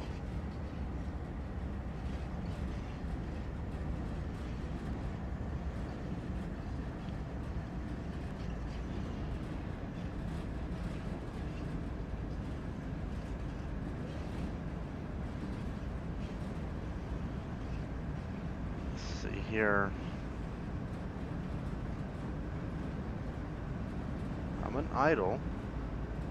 The dynamics doesn't want to kick in. Setup. Put this a little bit.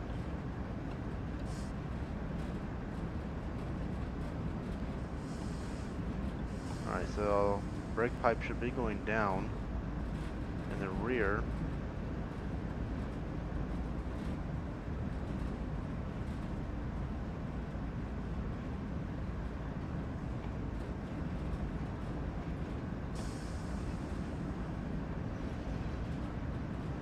Come on, train.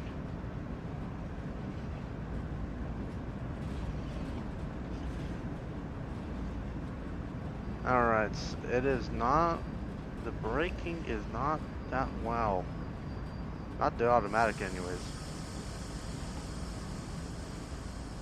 So I'm just gonna drag these brakes.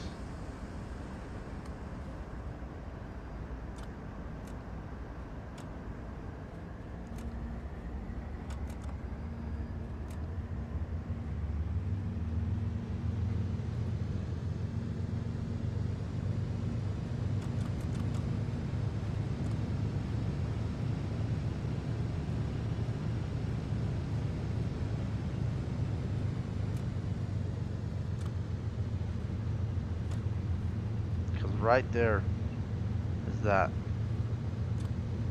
good old double red.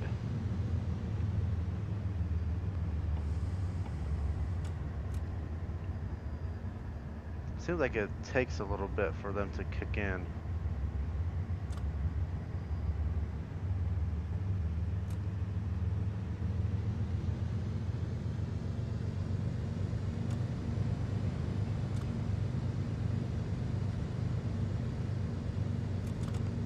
Alright, stop right there.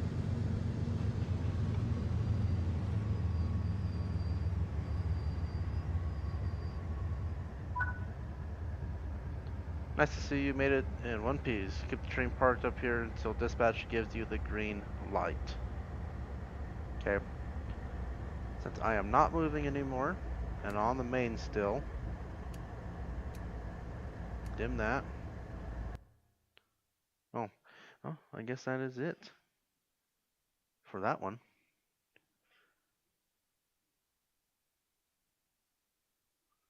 Only drove 29 miles.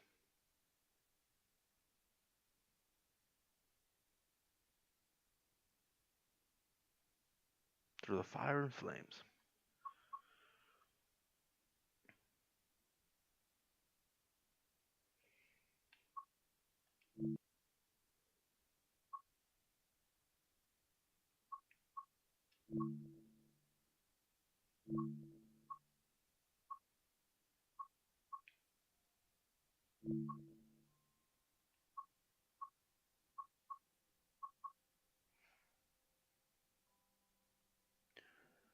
Okay. Let's check out. Hmm.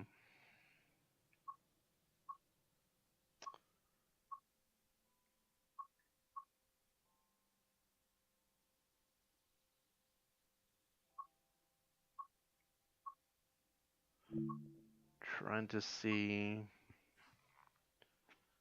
984 timetable. That's a lot. The BR401. I think before, yeah, right? Scenarios. Icebreaker, the Castle Run, and Winter.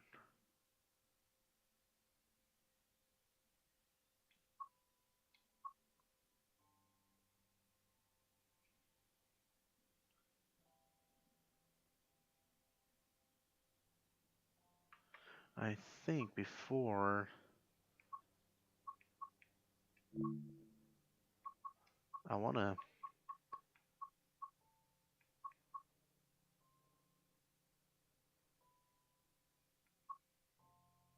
Which one goes faster? This one or this one?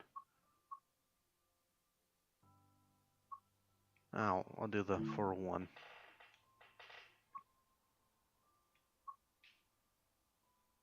Do the route introduction. Check out the passenger side now of this game.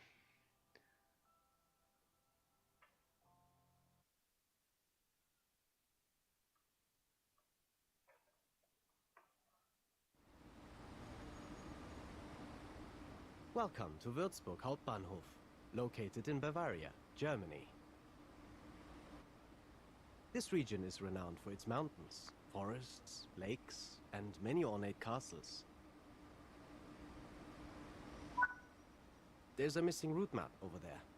Let's fix it while you're here.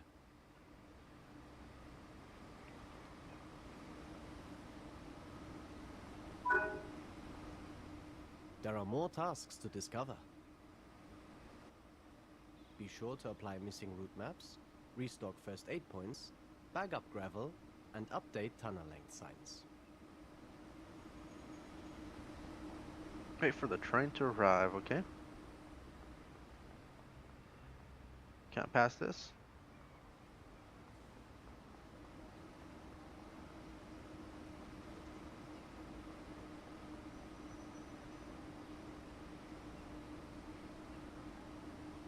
That, yeah, that's pretty long.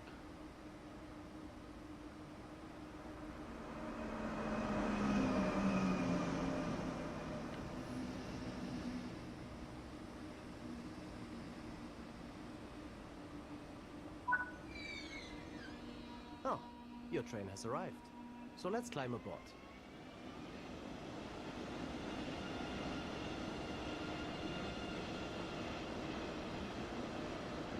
Like just as a passenger?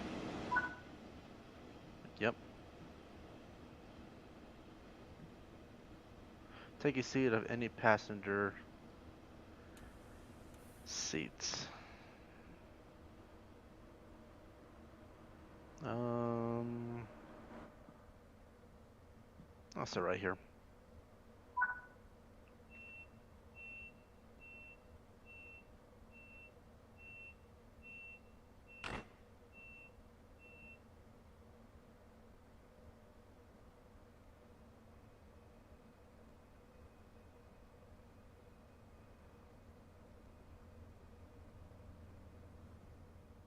This route runs for over 185 kilometers between the cities of Kassel and Würzburg. on the Hanover to Würzburg high-speed railway, Germany's first high-speed railway line. Construction on the Hanover to Würzburg line started in 1973 and was opened fully in 1991 at an estimated cost of over 20 million euros per kilometer. A big challenge to the construction of this route was the 50 tunnels and 31 viaducts needed on this 185-kilometer stretch between Kassel and Würzburg. This train was the first intercity express train, known as the ICE-1. It consists of 2 Class 401 power cars at either end, and up to 14 intermediate cars. Built by Siemens between 1989 and 1993, the ICE-1 was Germany's first batch-produced high-speed train and is capable of operational speeds of 280 kilometers per hour. On this route, you will be able to drive the ICE-1 and its more modern successor, the ICE-3, as well as hauling freight in the BR-185.2 locomotive. Experience the thrill of racing through dense, forested valleys, flying over awe-inspiring viaducts, and diving into swooping tunnels. This is Train Sim World. Schnellfahrstrecke Kassel-Würzburg.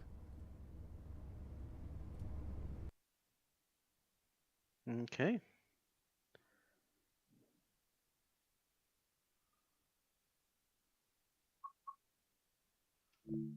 Yeah, now I want to learn how to operate it. If you have made it this far, guys, please give the video a like. You guys are the A-star team. In this training module, you will be learning to drive this BR403 ICE-3, also known as the Intercity Express 3.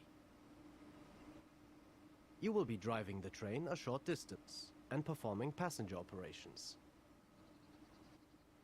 When you're ready to begin, climb aboard. Oh, so even passenger. And it seems with so far, each if you do it, the introduction to locomotive and freight movements, and now passenger, you get different track layouts in the training center.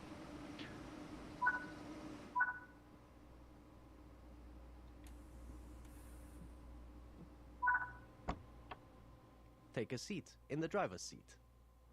Take a seat, it's in driver's seat. Firstly, you will need to set the reverser. This controls the direction of travel and activates the cab. Schließvorgang eingeleitet. Störung. Störung. Zugbeeinflussung. Set the headlights to let others around you know this train is operational.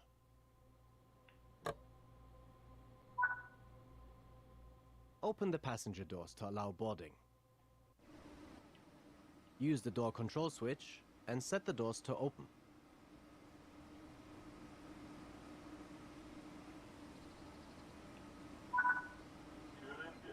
Close the doors before departure.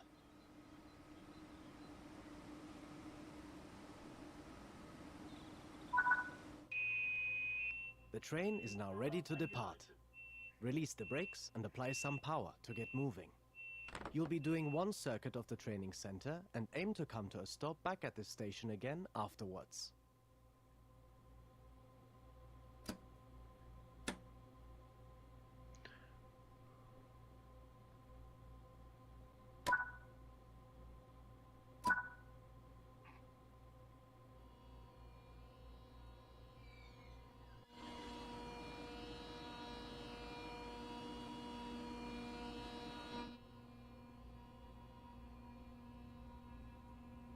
You're telling me I can do more than 280 on this loop?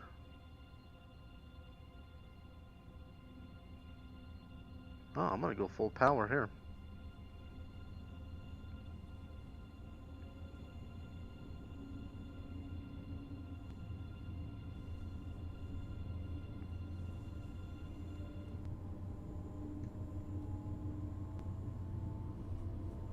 Yeah, those mountains, even the clouds are right there. Coasting is a method used to efficiently maintain speed and reduce motor stress and maintenance requirements.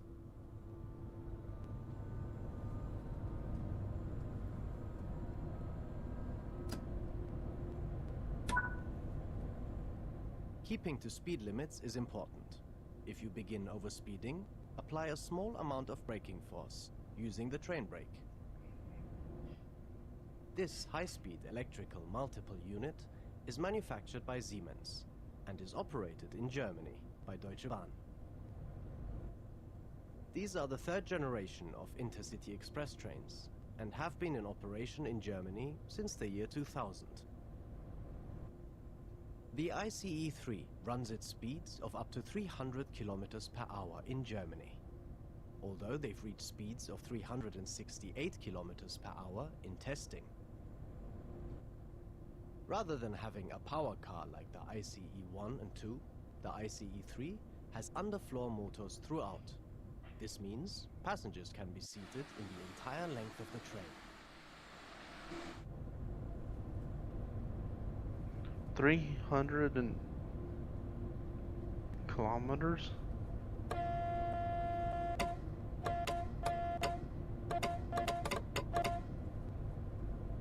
That's pretty fast. So, can I change?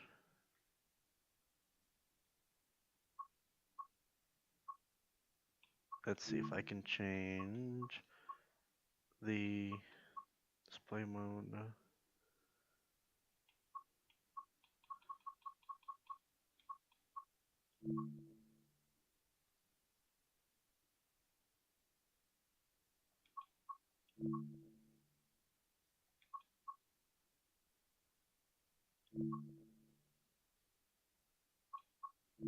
I'm looking for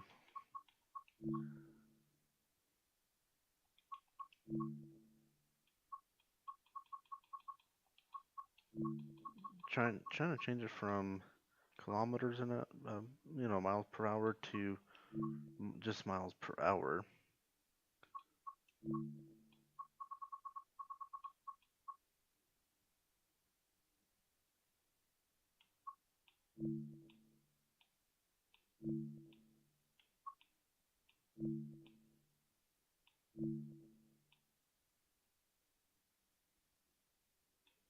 The imperial temperature unit.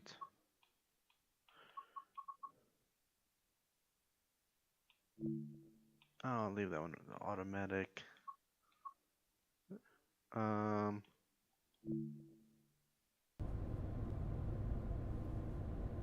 I don't know. I don't think I did anything to change that, but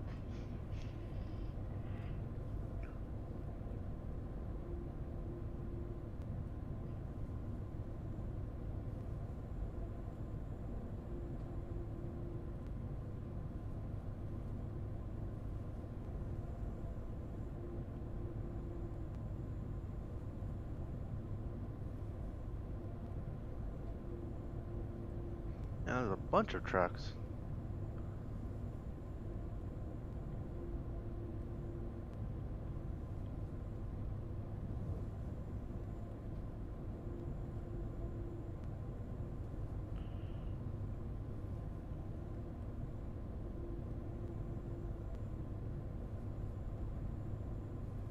I think once I'm done with this one, it might make me want to keep learning more about this route or these trains, because all I wanted to know is how to start it. Begin to slow down as you approach the upcoming station. I'm just gonna jump into a route and take this puppy for a spin. That's in case there weren't no smoking in here.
Nice work.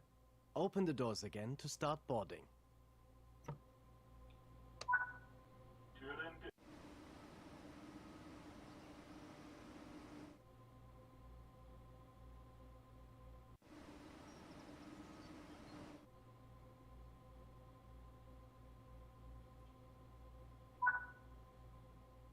Good work. That concludes all the basics of operating this train.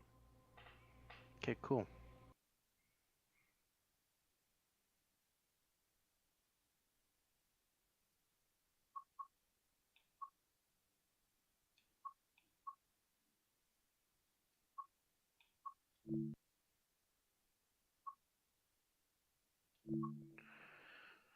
Okay, scenarios.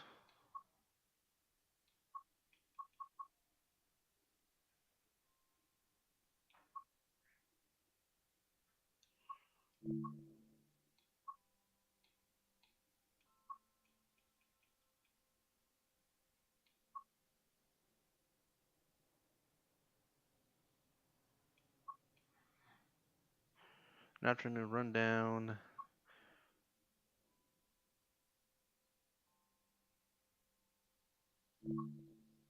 Alright, let's give this one a try.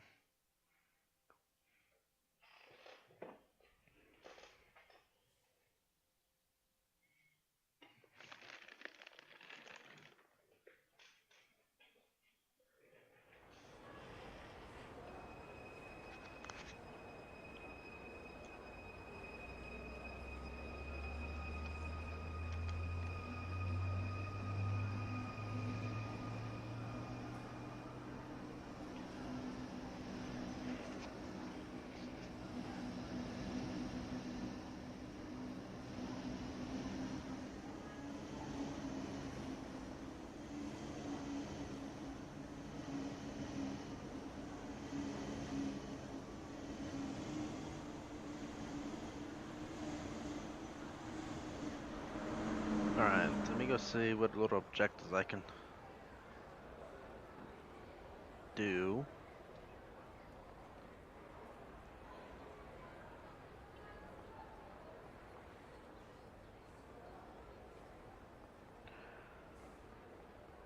Train's coming in now. Can you go downstairs?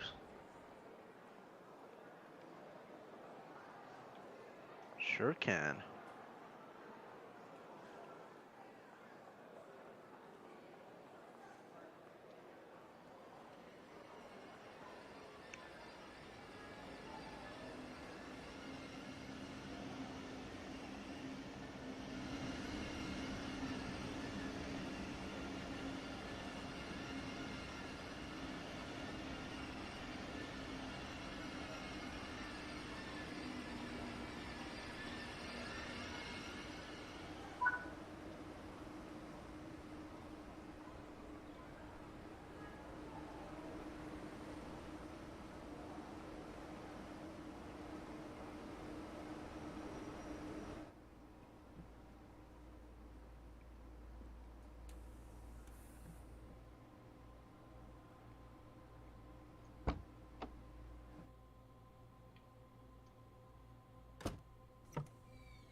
Okay.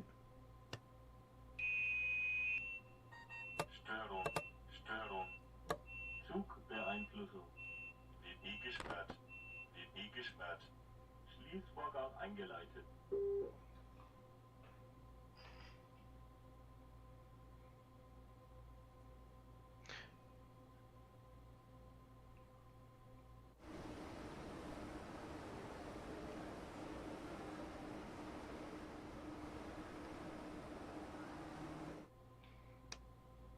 Türen geöffnet. Alright. I wonder why I closed. I have pushed the wrong button.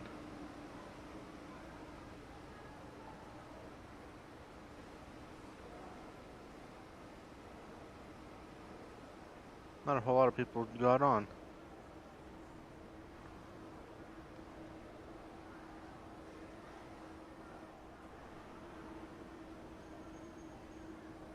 Alright. get out of here. Schließvorgang eingeleitet.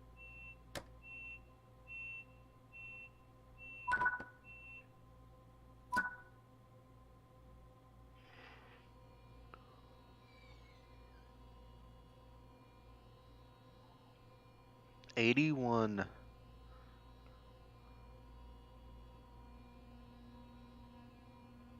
But we're doing it at some high speeds. Probably won't take that long.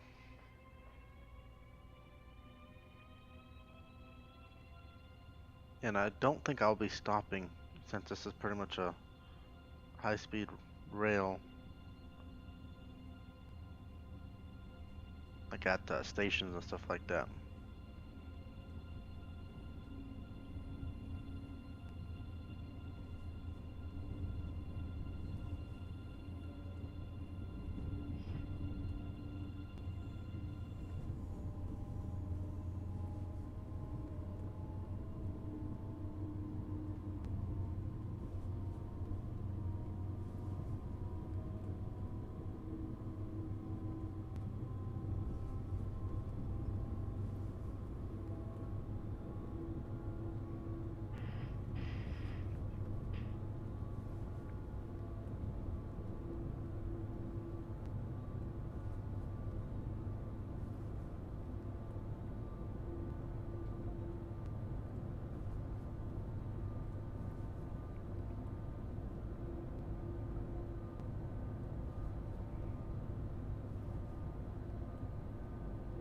So right here. So first tunnel.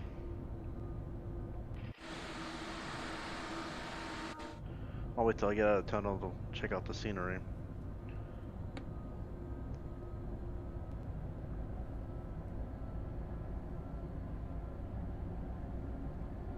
Well, at least the lights light up the tunnel.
Now, did you see how when you enter the tunnel, it stays darker, and then you're like the screen adjusted, and then when you come out of the tunnel, it gets real bright, and then the screen adjusts.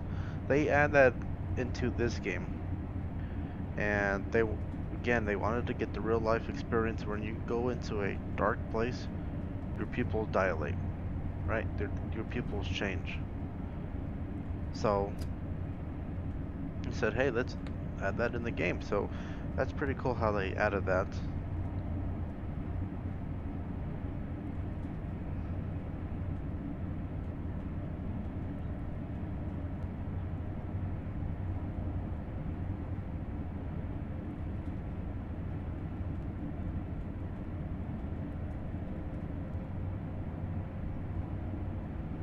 A lot of tunnels.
Oh, that's loud.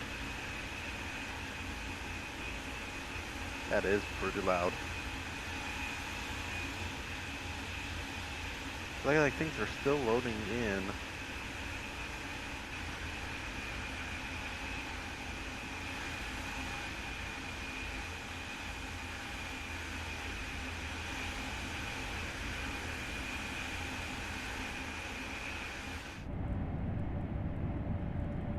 I mean, but you are gonna do 250.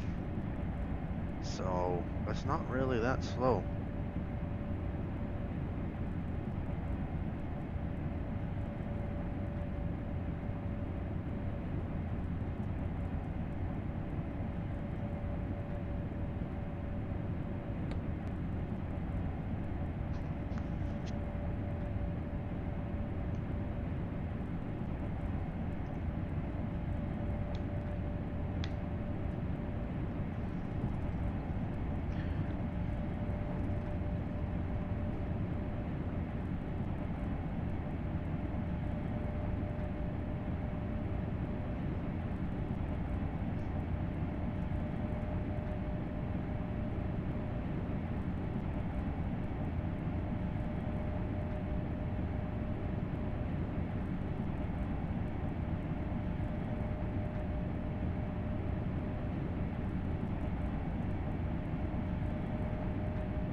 But yeah, I mean, this is way too fast.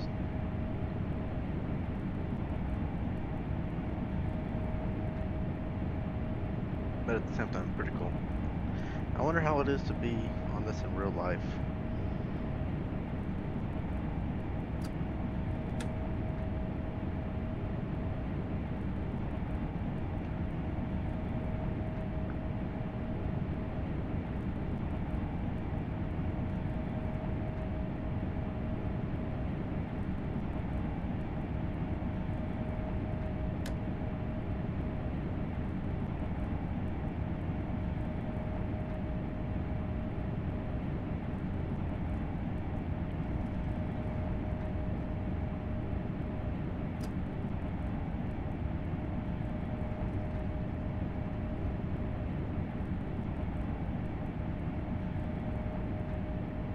Alright, let's see what's in here.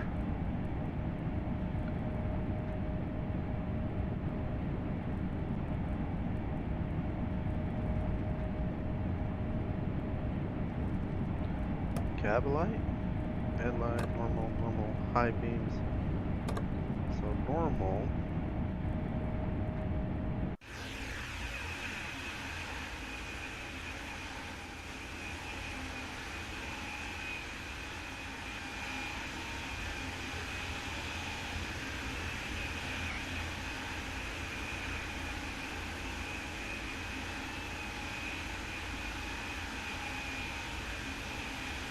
Alright, so that's normal, right? And then dimmed high beam.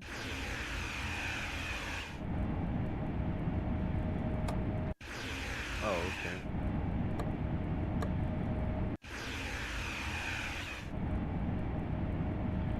What about off and dimmed?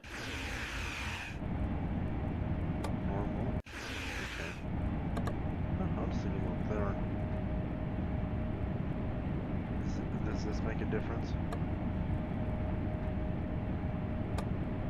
It does.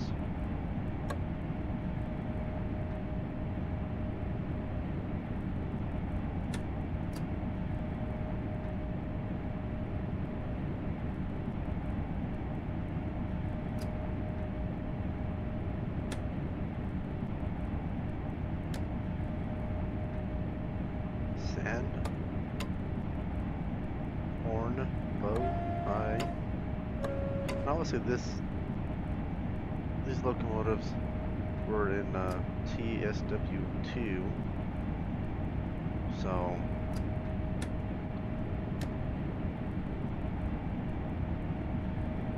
train brake, coupling, door control.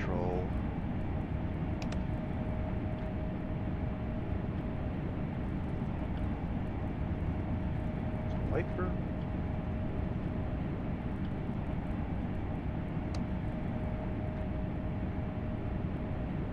What does P mean?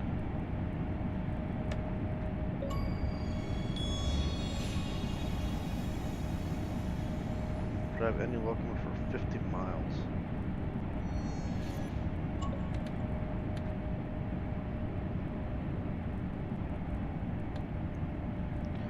Slow it down now.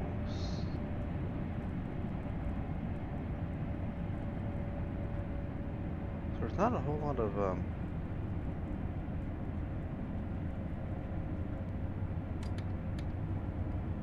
like interactions you can do in here.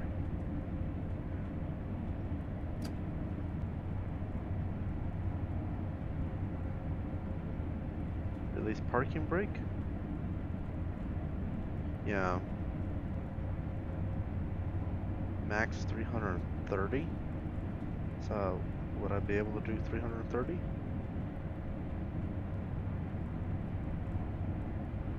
Proceed as signal indicates. So I guess that's how you get hold of the dispatcher.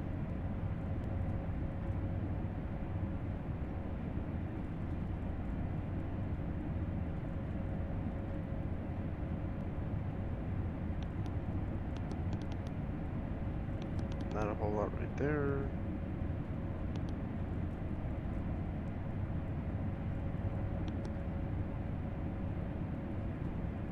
Okay.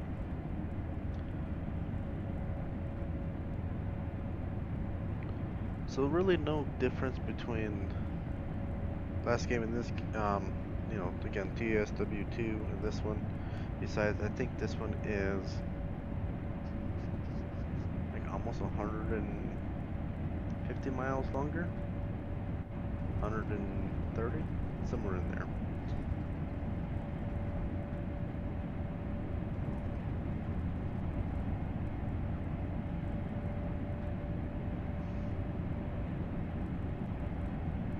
Getting in a accident at this speed is probably not a good idea.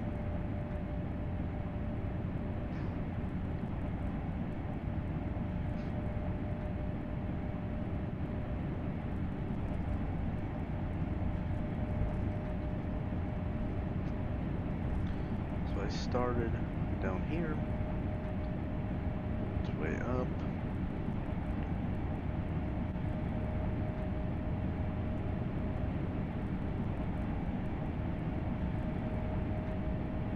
Make a good time.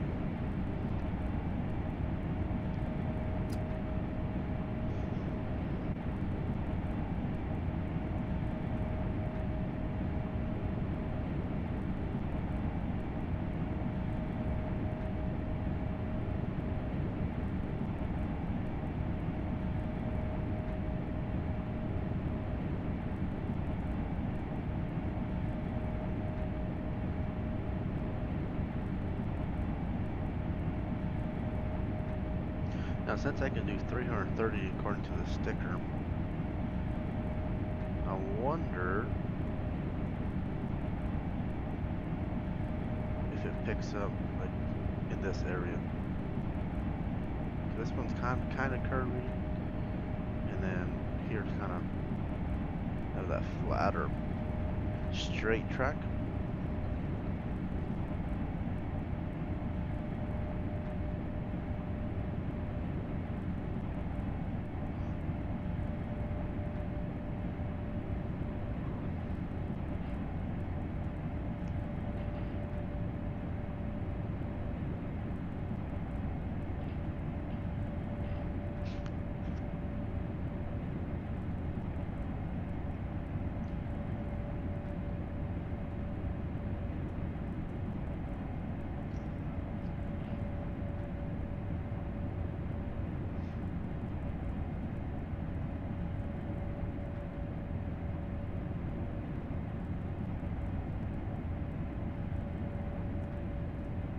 And at 34 kilometers, don't stop, I'll just pass through that marker.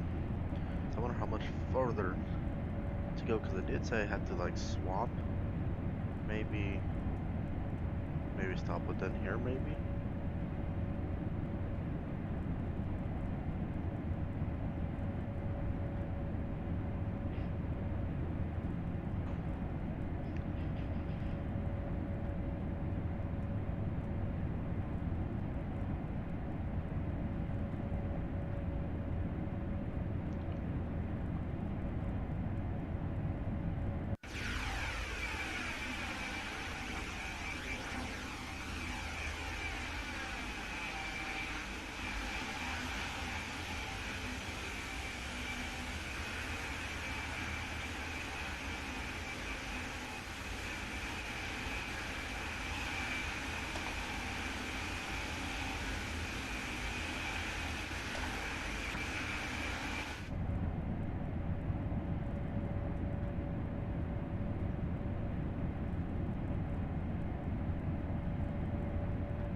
I say this locomotive should have an alerter.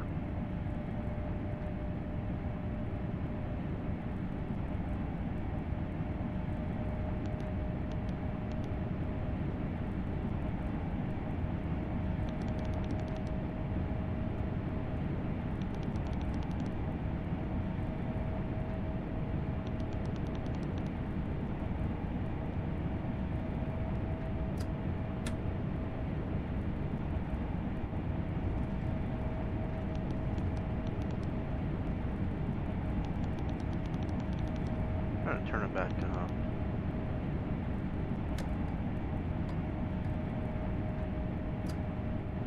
Wonder what that means. Foot off of brake?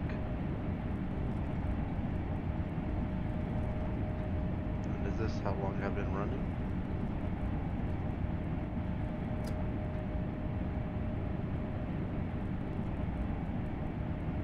Pretty simple in here.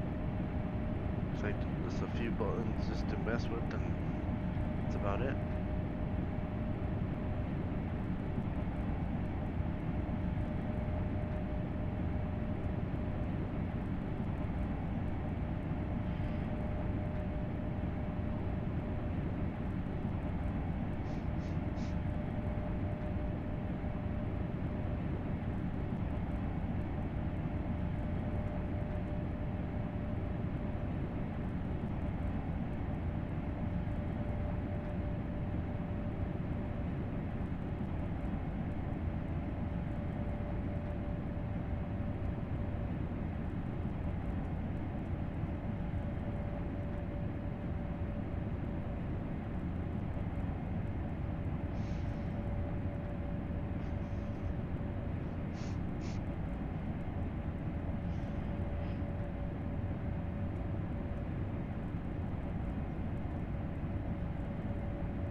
Just let the train do its thing. Can just manage that speed.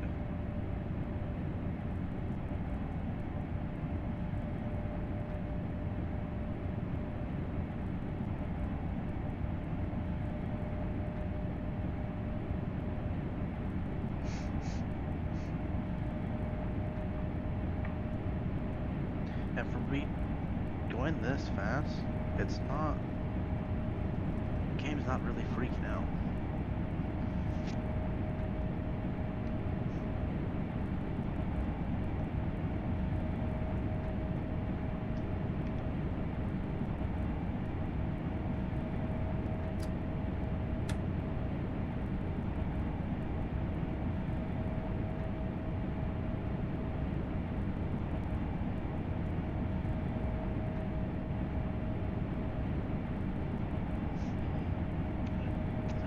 It's running pretty smoothly.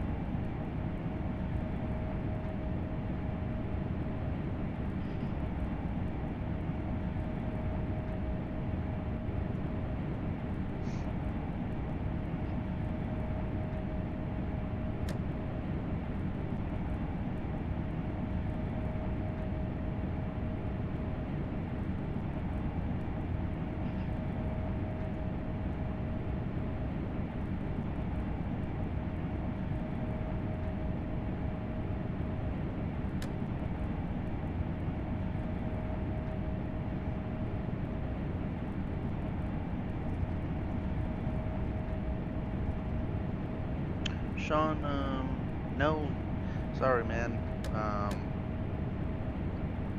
I only have Xbox One, and I'm currently playing this on the Series X, so no PlayStation.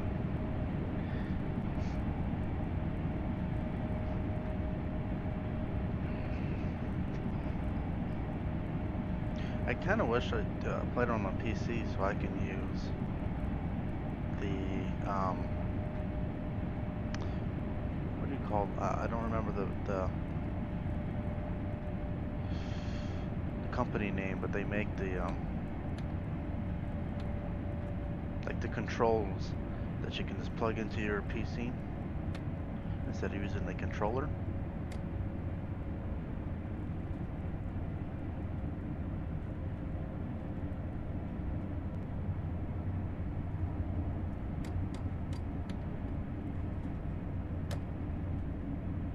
And if you're just joining, I first looked at the training center and then ran a scenario on the Cajon Pass, and now running it on the Castle ice train. So I just want to try to get a feel of how the game works, how it is with pretty much every concept that they added new.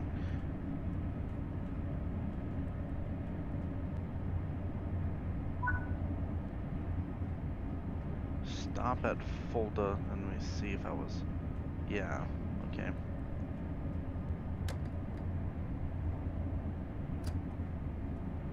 So 4.6 won't be that long. 100 and slow it down. I'm gonna have to max break this. Oh, that probably hurt the passengers. Oh, big time. That th that threw some passengers around.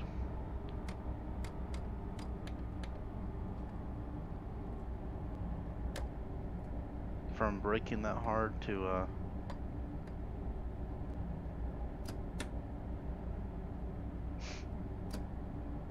hitting that crossover.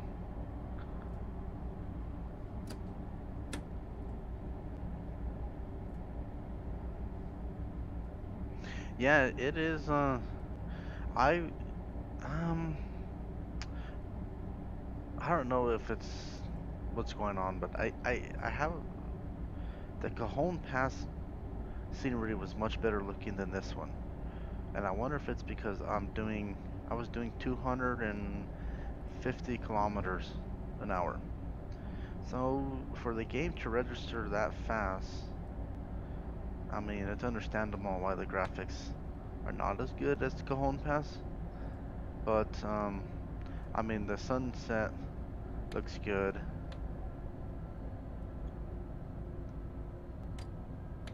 But coming from Train Sim World 2 on the Xbox One to now this game on the Series X, it's a big difference. Way big difference.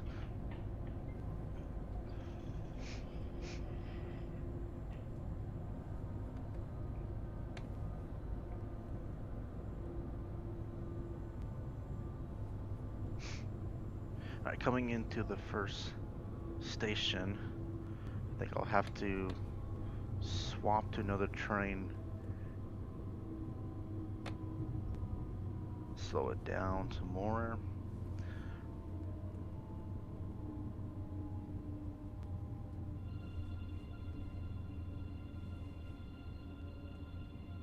Now what I like these passenger trains over freight trains is the braking. How not accurate, but much easier to deal with, and they brake so much faster.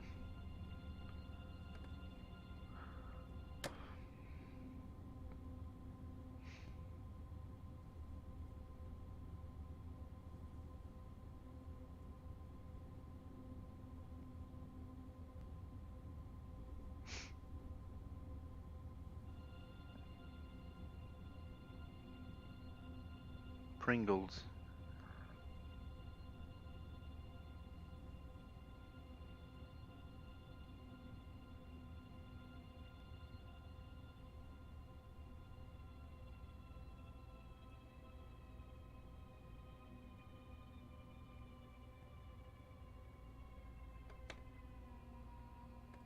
Alright, let me try to get the nose right there. And that should be good right there.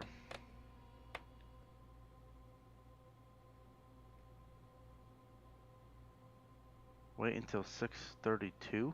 Wait, what?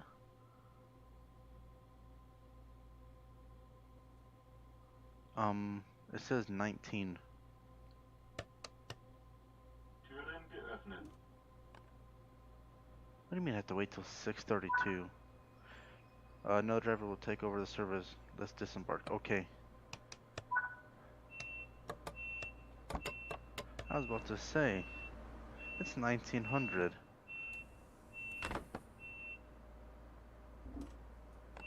Oh.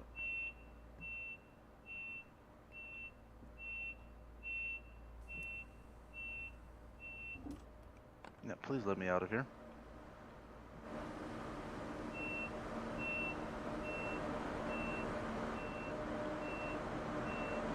Oh, now it's the other one.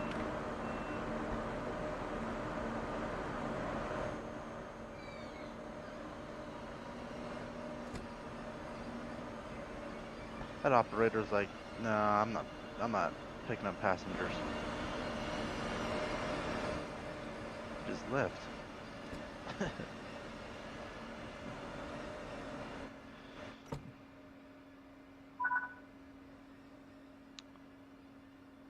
Alright, low passenger lock doors.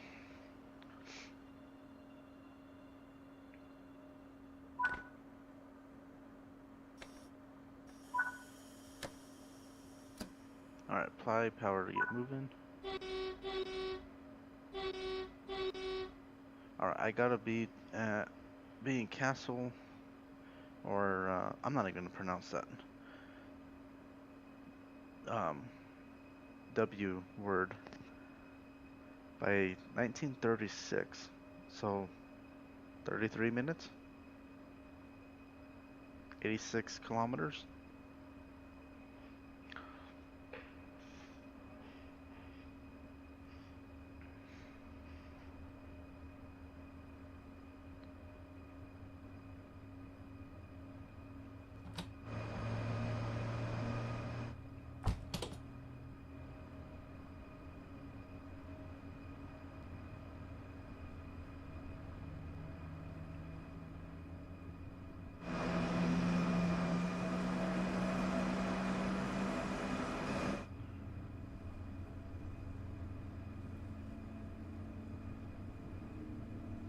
Door lock.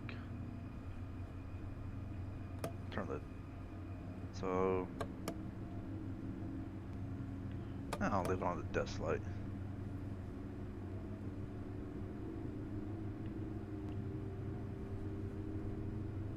Headlights.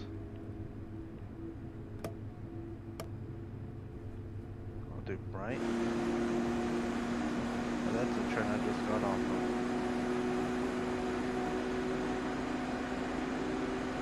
They're waiting for me.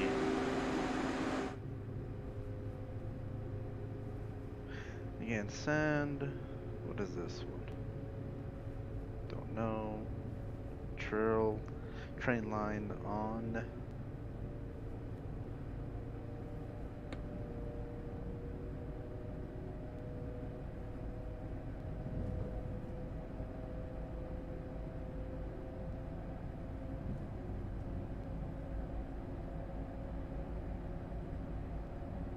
Traction motor blowers.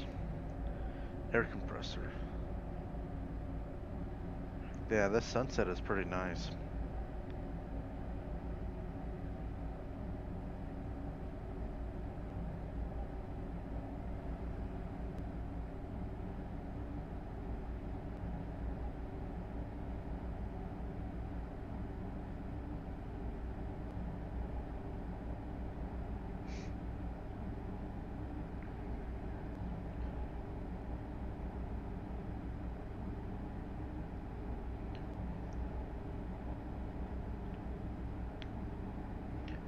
Alright, so stop at down here.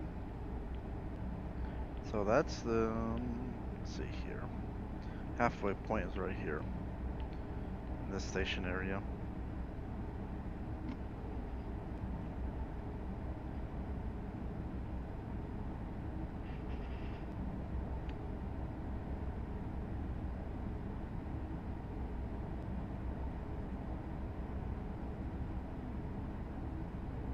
And that other unit is, it gains speed way faster than this one.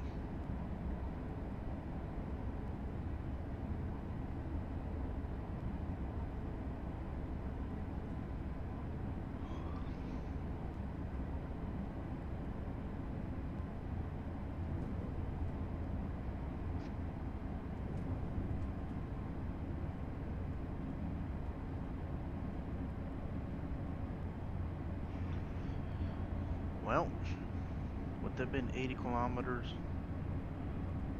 I'll probably leave it in notch 6. Slowly get up to that speed. I need to stretch my legs. I've been sitting here for almost 3 hours.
raining, huh? Where's those wipers at?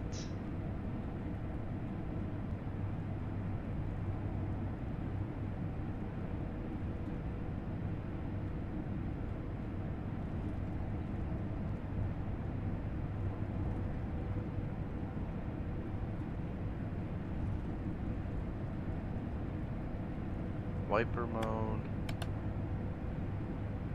Intermediate on. There we go. 50 miles to our stop.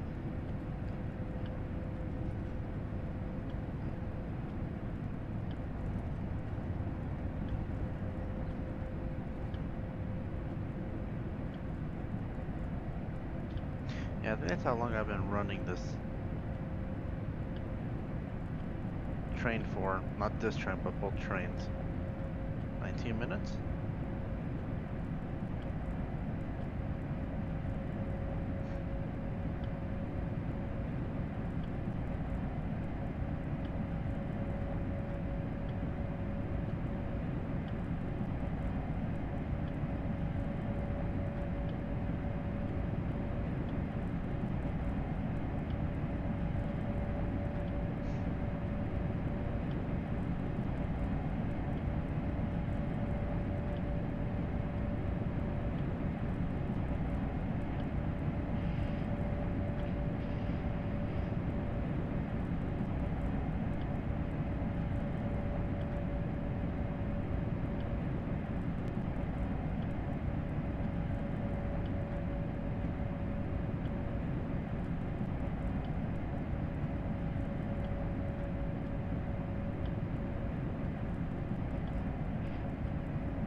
Well, when you don't pay attention, let me slow it down. There we go.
like it takes long when you're on the phone watching it.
Getting closer.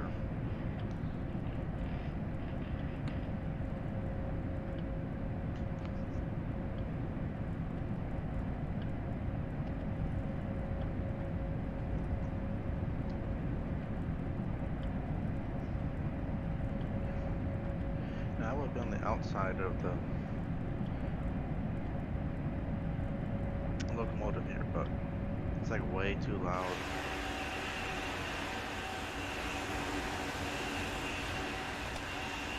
Yeah,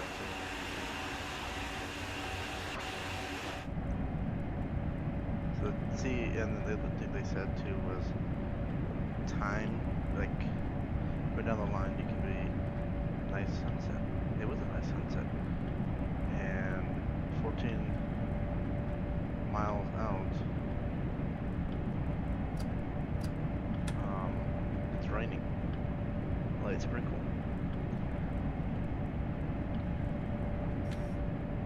So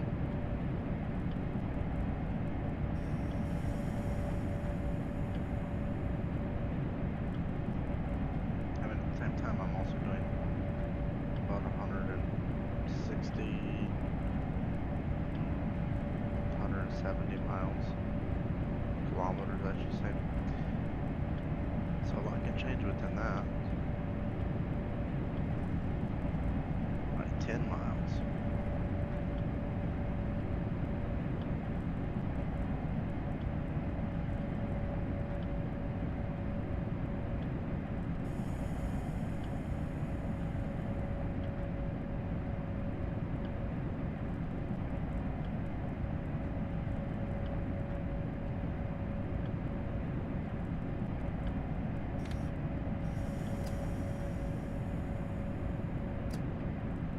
Alright. 9.1.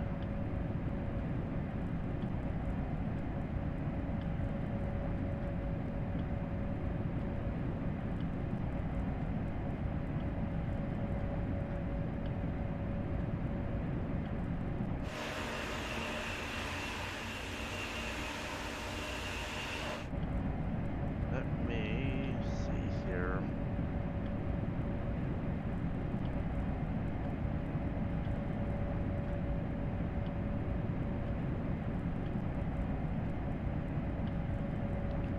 If it break 1, I'll go to break 3.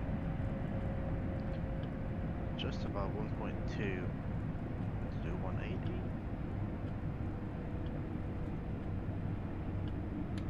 Yeah, we'll keep on break 2.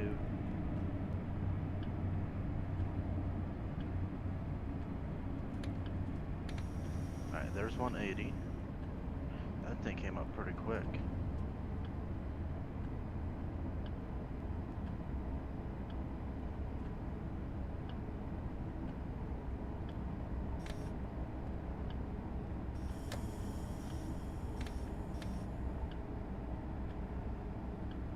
Alright, we got 100.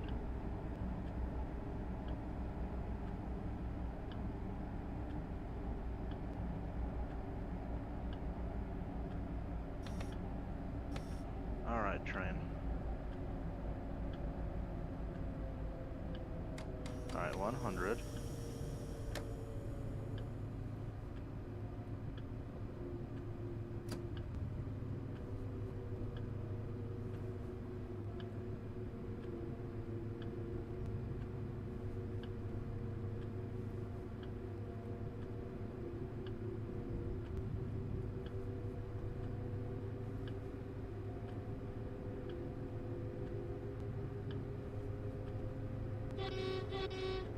Made it, made it, made it. And if you have made it this far, you are a champ. Again, give this video a like if you haven't already, and hit the subscribe button if you're new here.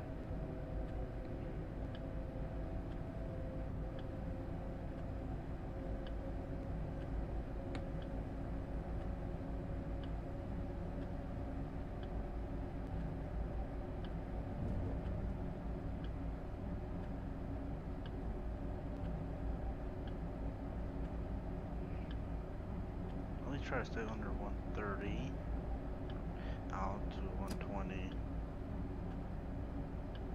Actually slow it down, and that came up quick. 1.5. Alright, that brakes are really, I'll just let it coast now.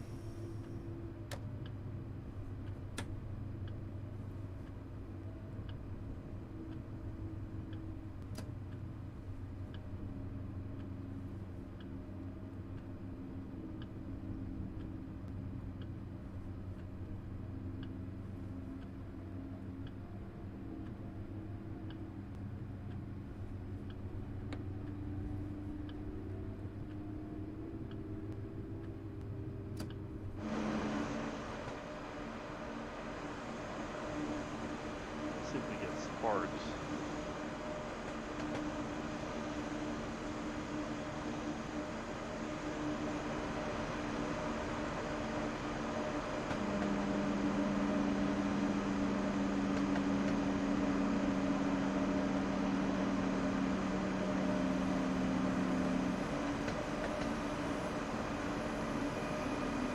Oh, there it is.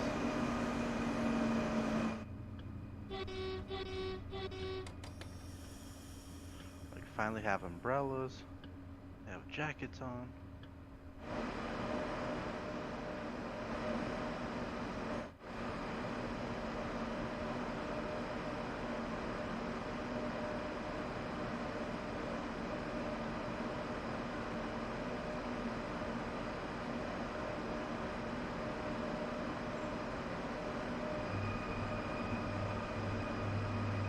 Well, almost 5 minutes ahead on the schedule.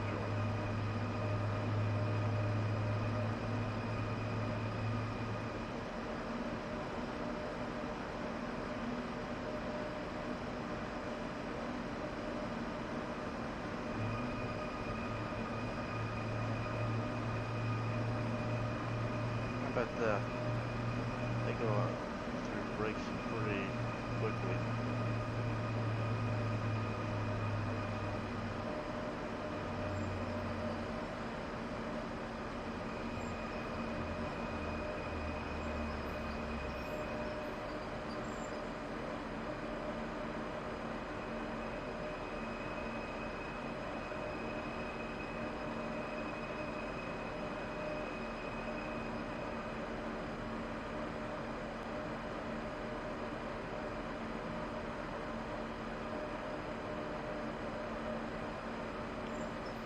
Right there. Wait till 1936. I'm gonna unlock that door.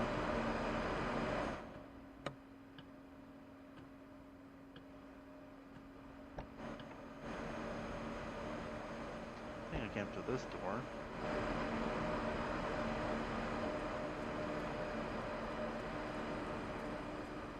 Let's walk around. There's not a whole lot of passengers down here. I see. Okay, there they are.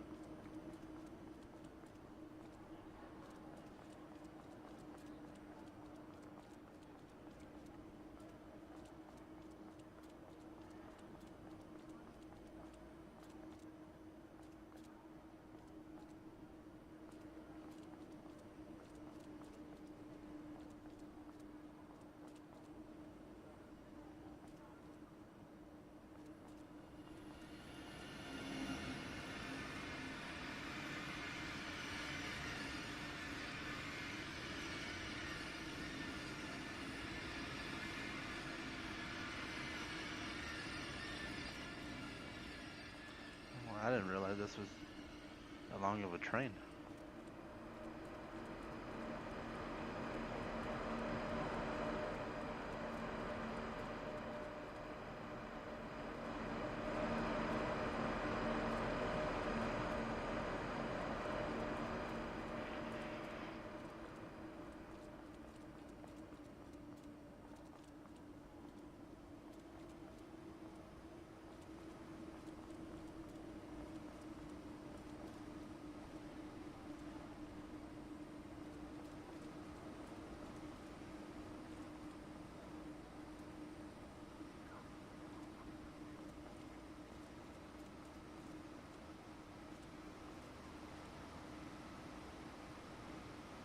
Oh,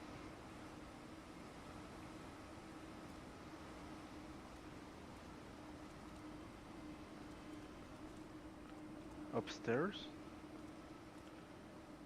Hopefully. Oh yeah, look at the. Oh wow, look at that. What's this? Um.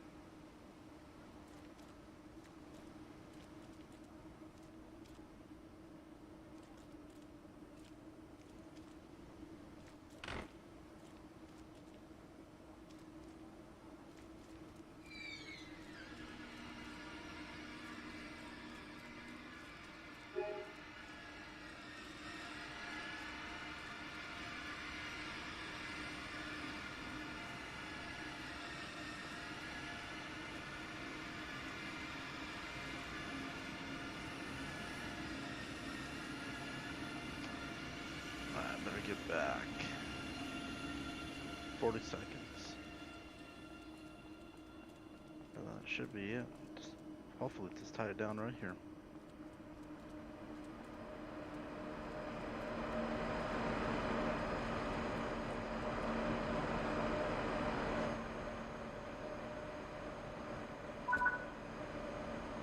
Great work. Let's see how you did.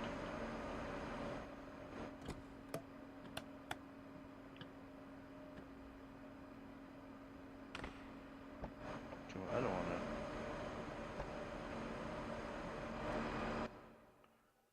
All right.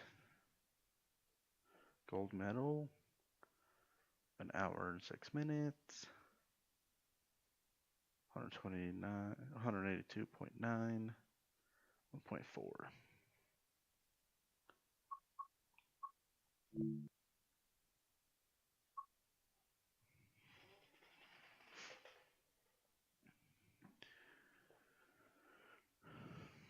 Well, I think that will complete this live stream of Train Sim World 3.